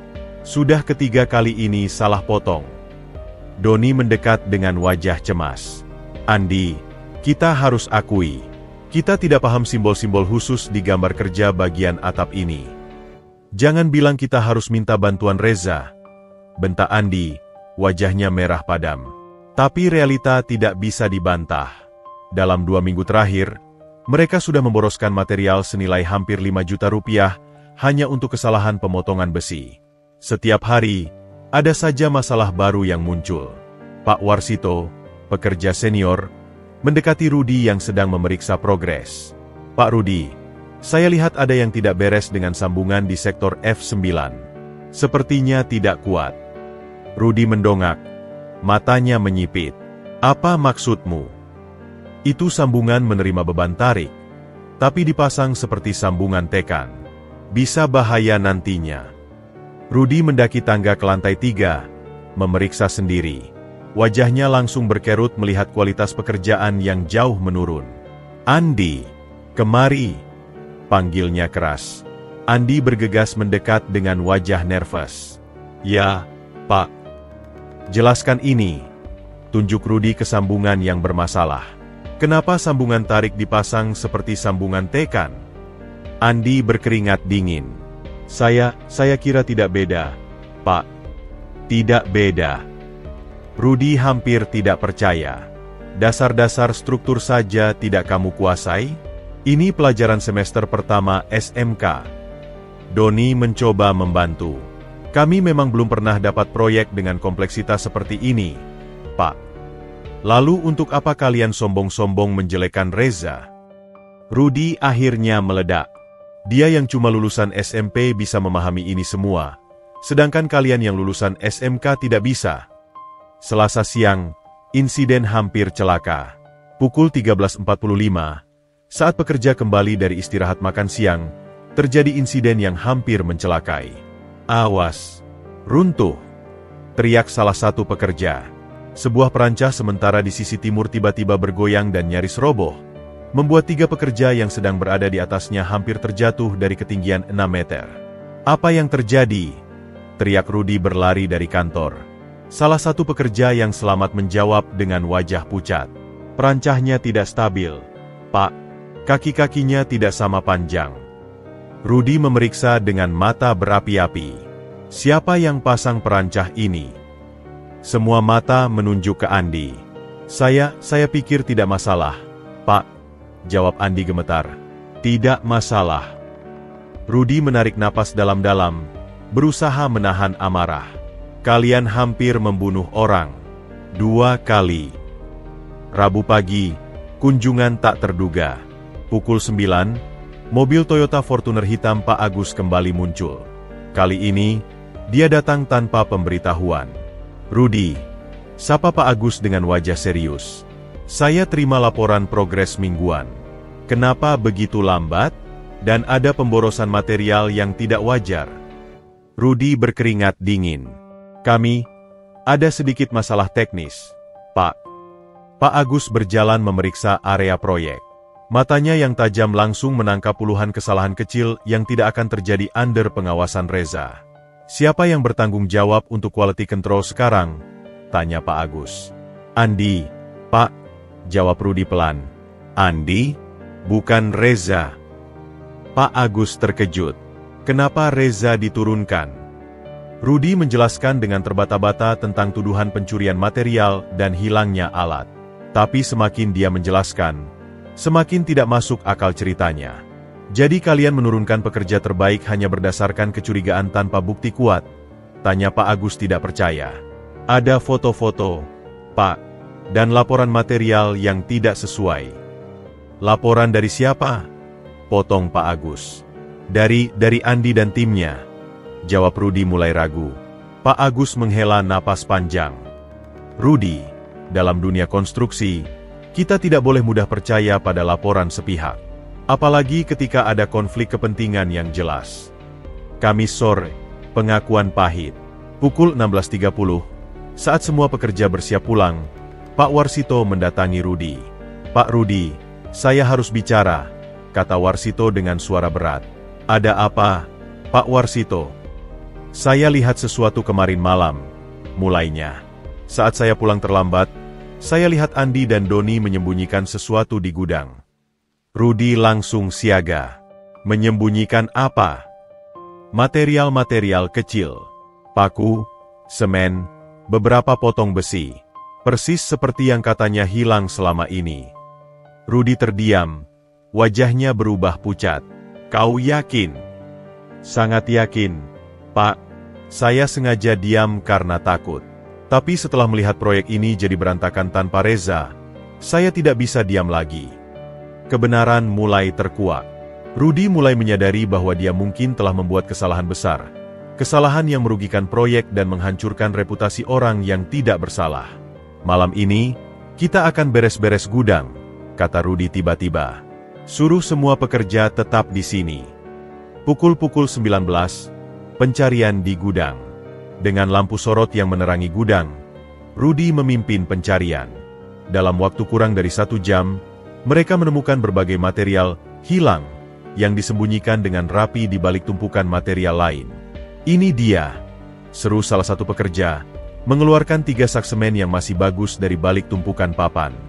Di sini juga, teriak pekerja lain, menemukan potongan-potongan besi yang sengaja disembunyikan. Wajah Andi dan Doni pucat pasi. Mereka berdiri di pojok, tidak berani menatap siapapun. Andi, Doni. Mau jelasan? Bentak Rudi. Suaranya menggema di gudang yang sunyi. Tapi sebelum mereka sempat menjawab, telepon Rudi berdering. Dari seberang sana, suara panik terdengar. Pak Rudi, perancah di sektor barat runtuh. Ada yang tertimpa A. Kekacauan tanpa Reza telah mencapai puncaknya. Dan kali ini, konsekuensinya lebih dari sekadar kerugian material. Nyawa manusia menjadi taruhannya. Kekacauan melanda proyek saat kabar perancah runtuh menyebar. Semua pekerja berhamburan menuju sektor barat, meninggalkan drama di gudang yang belum selesai. Sorot lampu proyek yang menerangi area bencana menampakkan pemandangan yang mengerikan. Perancah setinggi 4 meter telah ambruk, menimpa seorang pekerja muda bernama Budi yang sedang membersihkan area di bawahnya. Pukul 19.15, lokasi kecelakaan. Cepat, panggil ambulan. Teriak Rudi sambil berlari menuju tumpukan besi dan papan yang berantakan. Beberapa pekerja sudah berusaha mengangkat reruntuhan perancah untuk menolong Budi yang terjepit di bawahnya. Tangisan kesakitan Budi memenuhi udara malam yang tadinya sunyi. Jangan dipindahin dulu, teriak Pak Warsito yang lebih berpengalaman. Tulangnya bisa patah. Andi berdiri terpaku. Wajahnya pucat seperti mayat.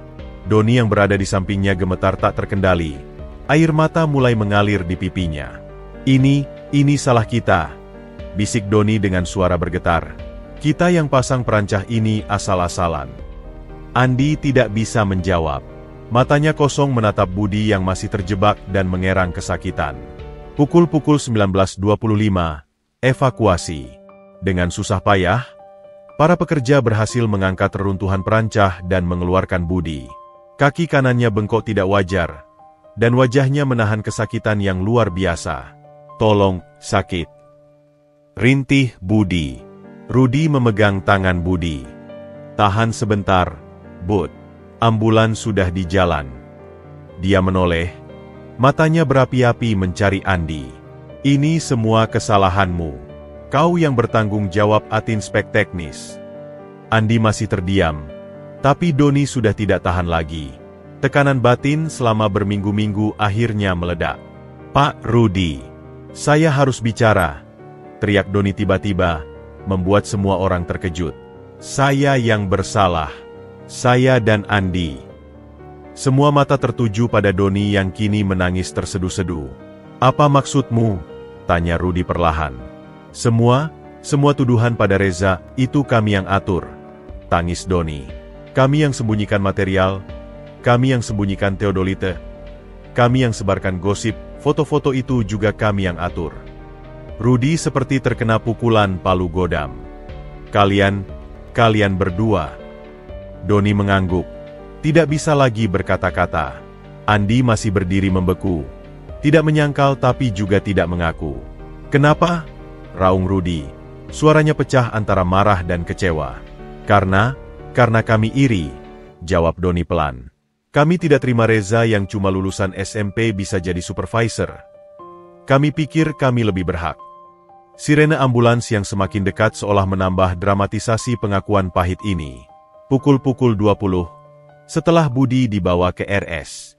Setelah Budi dievakuasi ke rumah sakit, diagnosa sementara patah tulang kaki dan beberapa luka dalam, semua pekerja berkumpul di area makan.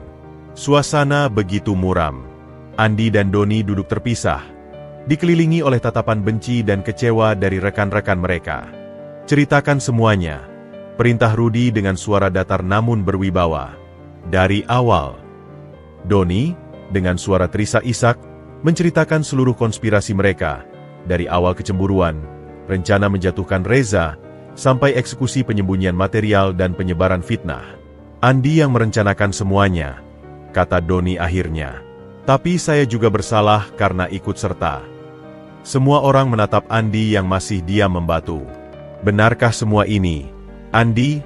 Tanya Rudi. Andi akhirnya mengangkat kepala. Matanya merah dan kosong.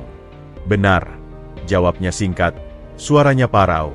Kalian sadar kalau perbuatan kalian tidak hanya menghancurkan reputasi Reza, tapi juga menyebabkan kecelakaan ini, hardik Rudi. Karena kalian yang mengambil alih posisi teknis tanpa kemampuan yang memadai, Budi sekarang terbaring di rumah sakit. Pak Warsito yang selama ini diam, akhirnya berbicara. Dan kalian hampir menghancurkan karir pemuda yang sangat berbakat. Reza tidak pantas diperlakukan seperti ini. Beberapa pekerja lain mulai menyampaikan kemarahan mereka. Kalian berdua pengkhianat. Pantas dipecat dan dipenjara. Reza harus kembali. Rudi mengangkat tangan untuk menenangkan suasana. Besok pagi, kita akan selesaikan ini. Untuk malam ini, semua pulang. Dan kalian berdua, dia menunjuk Andi dan Doni, jangan berani-berani keluar kos sebelum masalah ini selesai. Pukul 21.30, di kos Andi dan Doni. Kedua sahabat itu duduk berhadapan di kamar mereka yang berantakan. Suasana begitu tegang. Berbeda dengan minggu-minggu sebelumnya di mana mereka merencanakan konspirasi dengan penuh semangat. Kita menghancurkan segalanya. Bisik Doni, masih terisak. Andi tetap diam, menatap lantai kosong. Budi, dia bisa saja mati, lanjut Doni. Dan itu karena kita yang memasang perancah asal-asalan. Saya tahu, bentak Andi tiba-tiba, lalu menunduk lagi. Saya tahu. Dia menarik napas dalam-dalam. Dari awal, ini semua salah saya. Saya yang iri, saya yang dengki, saya yang merencanakan semuanya. Tapi saya yang melaksanakan, bantah Doni. Saya juga bersalah.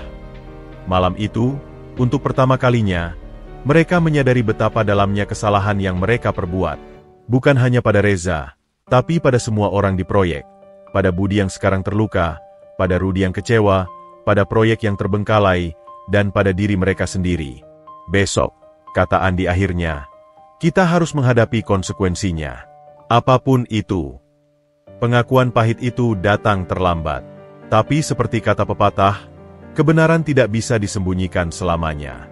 Konspirasi gelap mereka akhirnya terbongkar, meninggalkan reruntuhan yang harus diperbaiki, tidak hanya struktur fisik proyek, tetapi juga kepercayaan dan hubungan antar manusia yang sudah mereka hancurkan. Pagi hari setelah kecelakaan terasa sangat berbeda di area proyek. Udara pagi yang biasanya dipenuhi semangat dan suara mesin, kini diselimuti keheningan yang mencekam. Semua pekerja berkumpul di area makan, menunggu dengan tegang. Tidak ada yang bekerja, tidak ada suara mesin diesel, hanya bisikan-bisikan pelan dan tatapan penuh tanya. Pukul 7, pertemuan darurat. Rudi berdiri di depan semua pekerja. Wajahnya tampak 10 tahun lebih tua dari kemarin. Di sampingnya berdiri Andi dan Doni dengan kepala tertunduk dalam. Wajah mereka pucat dan mata bengkak karena semalaman tidak tidur. Semua sudah mendengar apa yang terjadi kemarin malam, mulai Rudi dengan suara berat. Tapi hari ini, kita akan mendengar semuanya langsung dari mulut mereka. Dia menunjuk ke Andi. Mulai dari awal. Katakan yang sebenarnya. Andi mengangkat kepala perlahan. Matanya merah dan berair. Suaranya parau ketika mulai berbicara. Semua ini kesalahan saya. Dimulainya, suaranya hampir tidak terdengar. Saya yang merencanakan semuanya dari awal. Dia menarik napas dalam-dalam, berusaha mengumpulkan keberanian. Ketika Reza dipromosikan, saya tidak terima. Saya pikir, sebagai lulusan SMK Teknik, sayalah yang seharusnya dapat posisi itu. Bukan dia yang cuma lulusan SMP. Beberapa pekerja menggeleng-geleng, tapi tidak ada yang menyela. Saya mulai dengan menyembunyikan material-material kecil, lanjut Andi. Setiap hari sedikit demi sedikit, lalu mencatatnya seolah-olah material itu hilang. Kemudian saya minta Doni mengambil foto Reza saat membawa kantong sampah, dibuat seolah-olah dia membawa material curian. Rudi menyela, dan Theodolite yang hilang. Itu juga saya yang sembunyikan, jawab Andi. Saya taruh di kotak bekas belakang kantor, lalu pura-pura membantu mencarinya. Kemarahan mulai terlihat di wajah beberapa pekerja. Tapi Rudi memberi isyarat untuk tetap tenang. Yang paling memalukan, Andi melanjutkan dengan suara bergetar, saya yang menyebarkan gosip bahwa Reza punya hubungan keluarga dengan Pak Agus. Itu sama sekali tidak benar. Doni yang berdiri di sampingnya mulai menangis lagi. Saya juga bersalah. Saya ikut serta dalam semuanya. Saya bisa menghentikan ini sejak awal, tapi saya tidak melakukannya. Pukul 7.45, reaksi pekerja. Pak Warsito berdiri. Wajahnya marah tapi tetap terkendali. Kalian berdua tidak hanya menghancurkan reputasi Reza, tapi juga membahayakan nyawa teman sendiri. Budi sekarang di rumah sakit karena kalian. Seorang pekerja lain berteriak, kalian pantas dipecat dan dilaporkan ke polisi. Tunggu, Rudi mengangkat tangan. Biarkan mereka menyelesaikan. Andi mengangguk.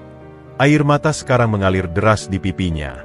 Saya tahu tidak ada alasan yang bisa membenarkan apa yang saya lakukan. Tapi yang paling saya sesali adalah membuat Budi terluka. Dia menatap semua pekerja satu persatu. Saya minta maaf pada semua, terutama pada Budi yang tidak bisa hadir di sini, dan pada Reza yang telah saya fitnah. Tapi permintaan maaf tidak cukup, sergah seorang pekerja senior. Kalian harus bertanggung jawab. Dan mereka akan bertanggung jawab, kata Rudi tegas. Tapi pertama, kita harus memperbaiki yang bisa diperbaiki. Pukul 8.30, bukti-bukti terungkap. Rudi mengeluarkan semua bukti yang telah dikumpulkan semalam. Foto-foto material yang disembunyikan, laporan-laporan palsu, bahkan rekaman CCTV dari kantor yang menunjukkan Andi menyembunyikan Theodolite. Saya pasang CCTV diam-diam setelah material pertama hilang, jelas Rudi. Tapi sayangnya, saya tidak segera memeriksanya. Dia menatap semua pekerja. Kesalahan terbesar saya adalah tidak menyelidiki lebih dalam sebelum mengambil keputusan. Saya terlalu mudah percaya pada laporan sepihak. Seorang pekerja bertanya, lalu apa yang akan kita lakukan sekarang? Pertama, jawab Rudi, kita akan mengunjungi Budi di rumah sakit. Kedua, kita akan menemui Reza dan meminta maaf secara resmi. Dan ketiga, dia menatap Andi dan Doni. Kalian berdua akan menghadapi konsekuensinya. Pukul 9.15, keputusan sanksi. Rudi mengumumkan keputusannya. Andi, sebagai otak dalang dari semua ini, kamu saya pecat efektif hari ini. Surat pemecatan akan dikirim ke perusahaan, dan nama kamu akan masuk blacklist proyek-proyek kita. Andi mengangguk, menerima keputusannya dengan pasrah. Doni, karena kamu mengaku dan menunjukkan penyesalan yang mendalam, kamu diberi kesempatan terakhir. Tapi dengan syarat, gaji dipotong 50% selama 3 bulan untuk membantu biaya pengobatan Budi, dan kamu akan bekerja sebagai pekerja kasar tanpa wewenang apapun. Doni mengangguk cepat. Terima kasih masih diberi kesempatan, Pak Rudi. Tapi ada satu syarat lagi, tambah Rudi. Kalian berdua harus meminta maaf langsung pada Reza, di depan semua orang di sini. Semua setuju. Kebenaran yang terungkap pagi itu tidak hanya membersihkan nama Reza, tetapi juga menjadi pelajaran berharga bagi semua orang tentang bahaya kecemburuan dan pentingnya kejujuran. Rudi menutup pertemuan dengan pesan yang dalam, hari ini kita belajar bahwa gelar pendidikan tidak menjamin karakter yang baik, dan bahwa pengalaman hidup, seperti yang dimiliki Reza, seringkali lebih berharga dari selembar ijazah. Kebenaran akhirnya terungkap, meski pahit, tapi necessary untuk menyembuhkan luka dan memulai kembali dengan pondasi yang lebih kuat. Sekarang, tinggal satu langkah terakhir, membawa pulang orang yang seharusnya tidak pernah pergi. Matahari pagi bersinar lembut menyinari jalan berdebu menuju gubuk Reza. Sebuah rombongan kecil berjalan dengan langkah berat, Rudi di depan, diikuti oleh Andi dan Doni dengan kepala tertunduk, serta beberapa pekerja senior termasuk Pak Warsito. Suasana begitu hikmat, bagai prosesi pertobatan. Pukul 10, perjalanan menuju gubuk Reza. Kita hampir sampai, bisik Pak Warsito kepada Rudi. Rumahnya di ujung jalan itu, yang atapnya agak miring. Rudi mengangguk. Perasaan campur aduk menghantuinya. Dia merasa bersalah telah begitu mudah terpancing oleh fitnah, dan tidak membela Reza yang jelas-jelas tidak bersalah. Andi berjalan dengan langkah gontai. Apa kalau dia tidak mau memaafkan kita? Bisiknya pada Doni. Itu haknya, jawab Doni pendek.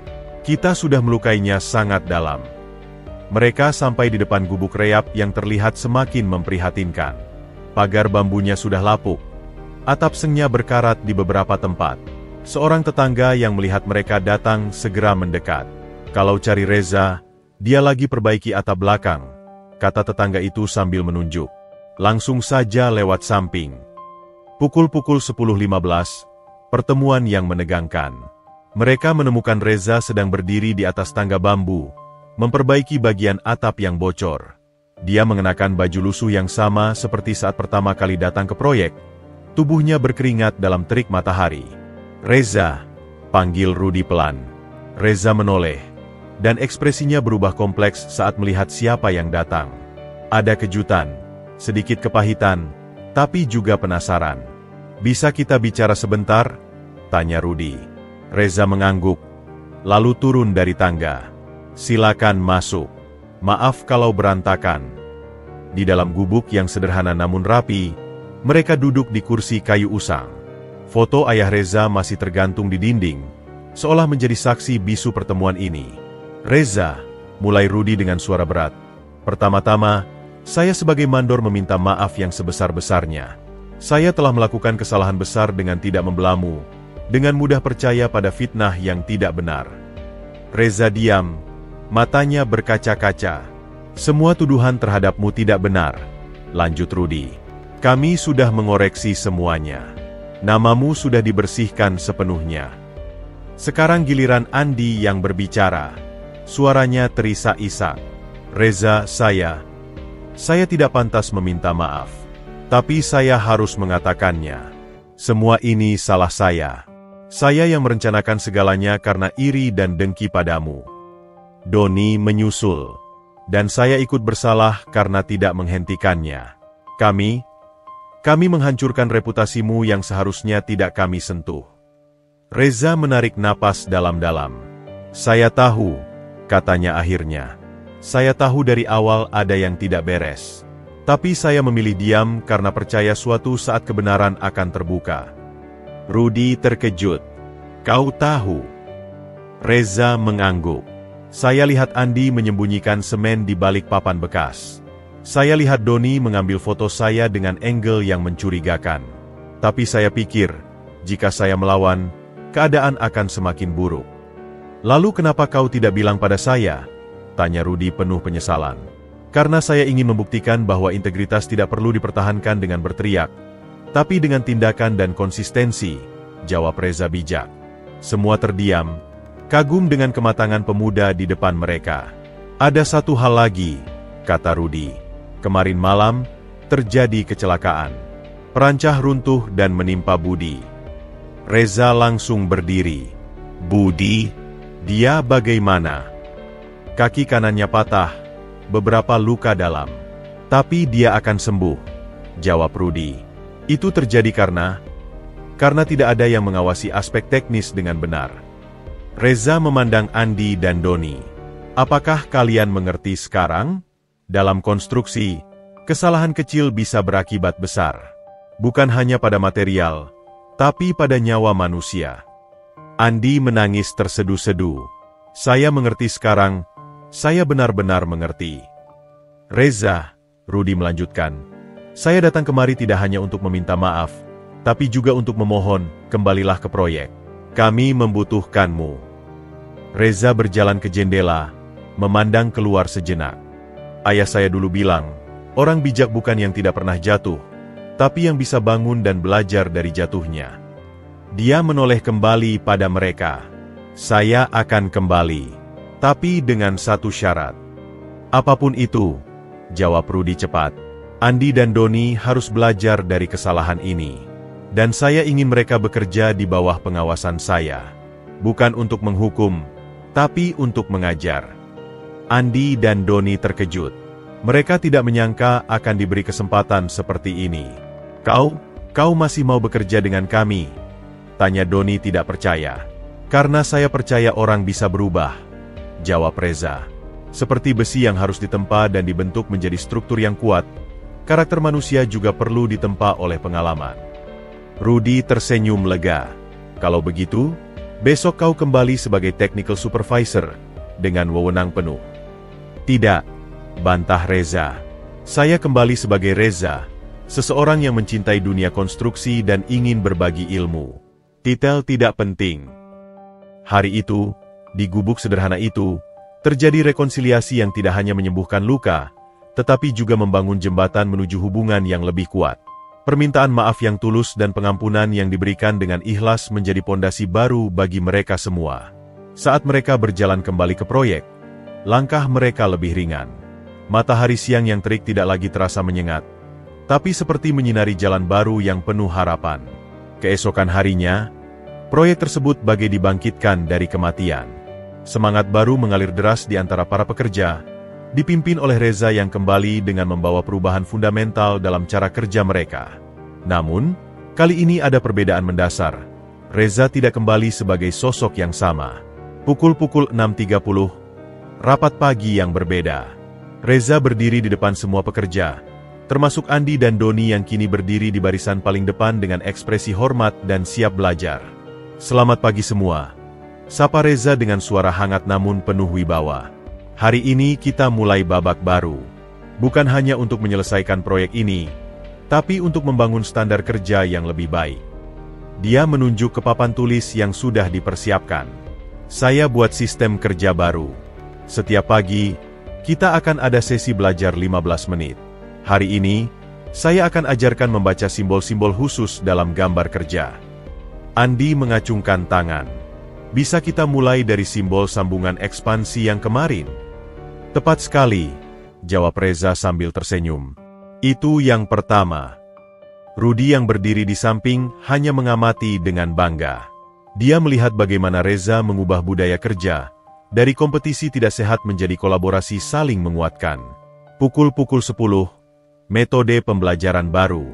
Di lantai 3, Reza mempraktikkan langsung apa yang diajarkannya. Yang mengejutkan, dia tidak hanya mengawasi, tetapi turun langsung bekerja bersama mereka.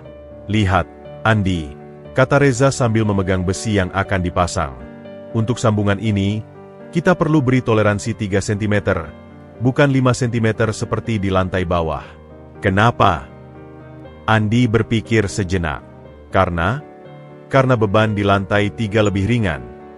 Benar, puji Reza. Dan faktor angin juga lebih besar di ketinggian. Doni yang memperhatikan dengan serius bertanya, bagaimana cara menghitung toleransi yang tepat? Itu yang akan kita pelajari besok, janji Reza. Langkah demi langkah. Pukul 13, makan siang berbagi ilmu. Saat istirahat makan siang, Reza tidak lagi makan sendirian. Dia dikelilingi oleh para pekerja, baik yang senior maupun junior, yang ingin belajar darinya. Reza, dari mana kamu belajar semua ini? Tanya Pak Warsito penasaran. Reza menunjuk foto ayahnya yang sekarang dia bawa dalam dompet.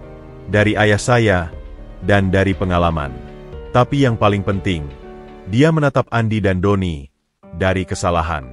Baik kesalahan sendiri maupun orang lain. Andi mengangguk.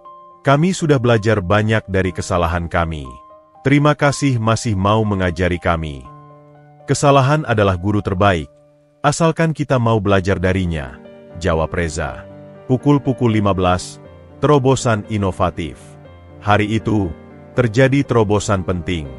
Saat memeriksa struktur atap, Reza menemukan cara untuk menghemat material tanpa mengurangi kekuatan. Lihat, katanya pada tim Andi. Jika kita modifikasi sambungan di sini, kita bisa menghemat 20% besi untuk rangka atap. Tapi apakah tidak mengurangi kekuatan? Tanya Doni khawatir. Justru meningkatkan, jelas Reza. Karena distribusi bebannya lebih merata. Ini teknik yang diajarkan ayah saya dari pengalaman puluhan tahun. Rudi yang mendengar penjelasan itu langsung menghubungi Pak Agus. Dalam waktu setengah jam, Pak Agus sudah datang dan memeriksa temuan Reza. Ini revolusioner, puji Pak Agus. Bisa menghemat puluhan juta tanpa mengurangi kualitas. Pukul 17, pengakuan resmi. Sebelum pulang, Rudi mengumpulkan semua pekerja lagi. Hari ini, kita tidak hanya melihat kemajuan fisik proyek, tapi juga kemajuan mental kita semua, kata Rudi dengan mata berkaca-kaca. Reza tidak hanya membagikan ilmunya, tapi juga membagikan integritas dan semangatnya. Dia kemudian mengumumkan, mulai besok, Reza secara resmi menjadi kepatuhan teknis dan pelatihan, dengan wewenang penuh untuk mengembangkan sistem kerja dan melatih semua pekerja. Semua bertepuk tangan, termasuk Andi dan Doni yang sekarang bertepuk tangan paling keras. Tapi, sela Reza, Saya punya syarat. Andi akan menjadi asisten teknis saya, bertanggung jawab untuk penerapan sistem yang kita buat. Andi terkejut. Saya? Tapi, setelah semua yang saya lakukan. Justru karena itu, jawab Reza. Siapa yang lebih paham pentingnya integritas daripada orang yang pernah kehilangannya? Malam hari, perubahan yang nyata. Saat matahari terbenam, proyek itu tampak berbeda. Bukan hanya karena progres fisik yang pesat, tapi karena atmosfer yang berubah total. Para pekerja pulang dengan wajah cerah, membawa semangat baru dan ilmu baru. Andi dan Doni menemui Reza sebelum pulang. Kami tidak akan mengecewakan kepercayaanmu, janji Andi dengan suara tegas. Saya percaya, jawab Reza sederhana. Karena kita bukan lagi rival, tapi partner dalam membangun yang terbaik. Kepemimpinan baru Reza tidak tentang kekuasaan atau jabatan, tapi tentang pengaruh positif dan berbagi ilmu. Dia membuktikan bahwa kepemimpinan sejati datang bukan dari gelar, tapi dari kemampuan menginspirasi dan mengangkat orang lain. Saat malam tiba, proyek yang sempat hampir runtuh kini berdiri kokoh, tidak hanya secara struktur bangunan, tapi juga secara semangat dan karakter manusia di dalamnya. Dan ini semua berkat pemuda miskin yang tidak pernah menganggap kemiskinan sebagai halangan untuk menjadi besar.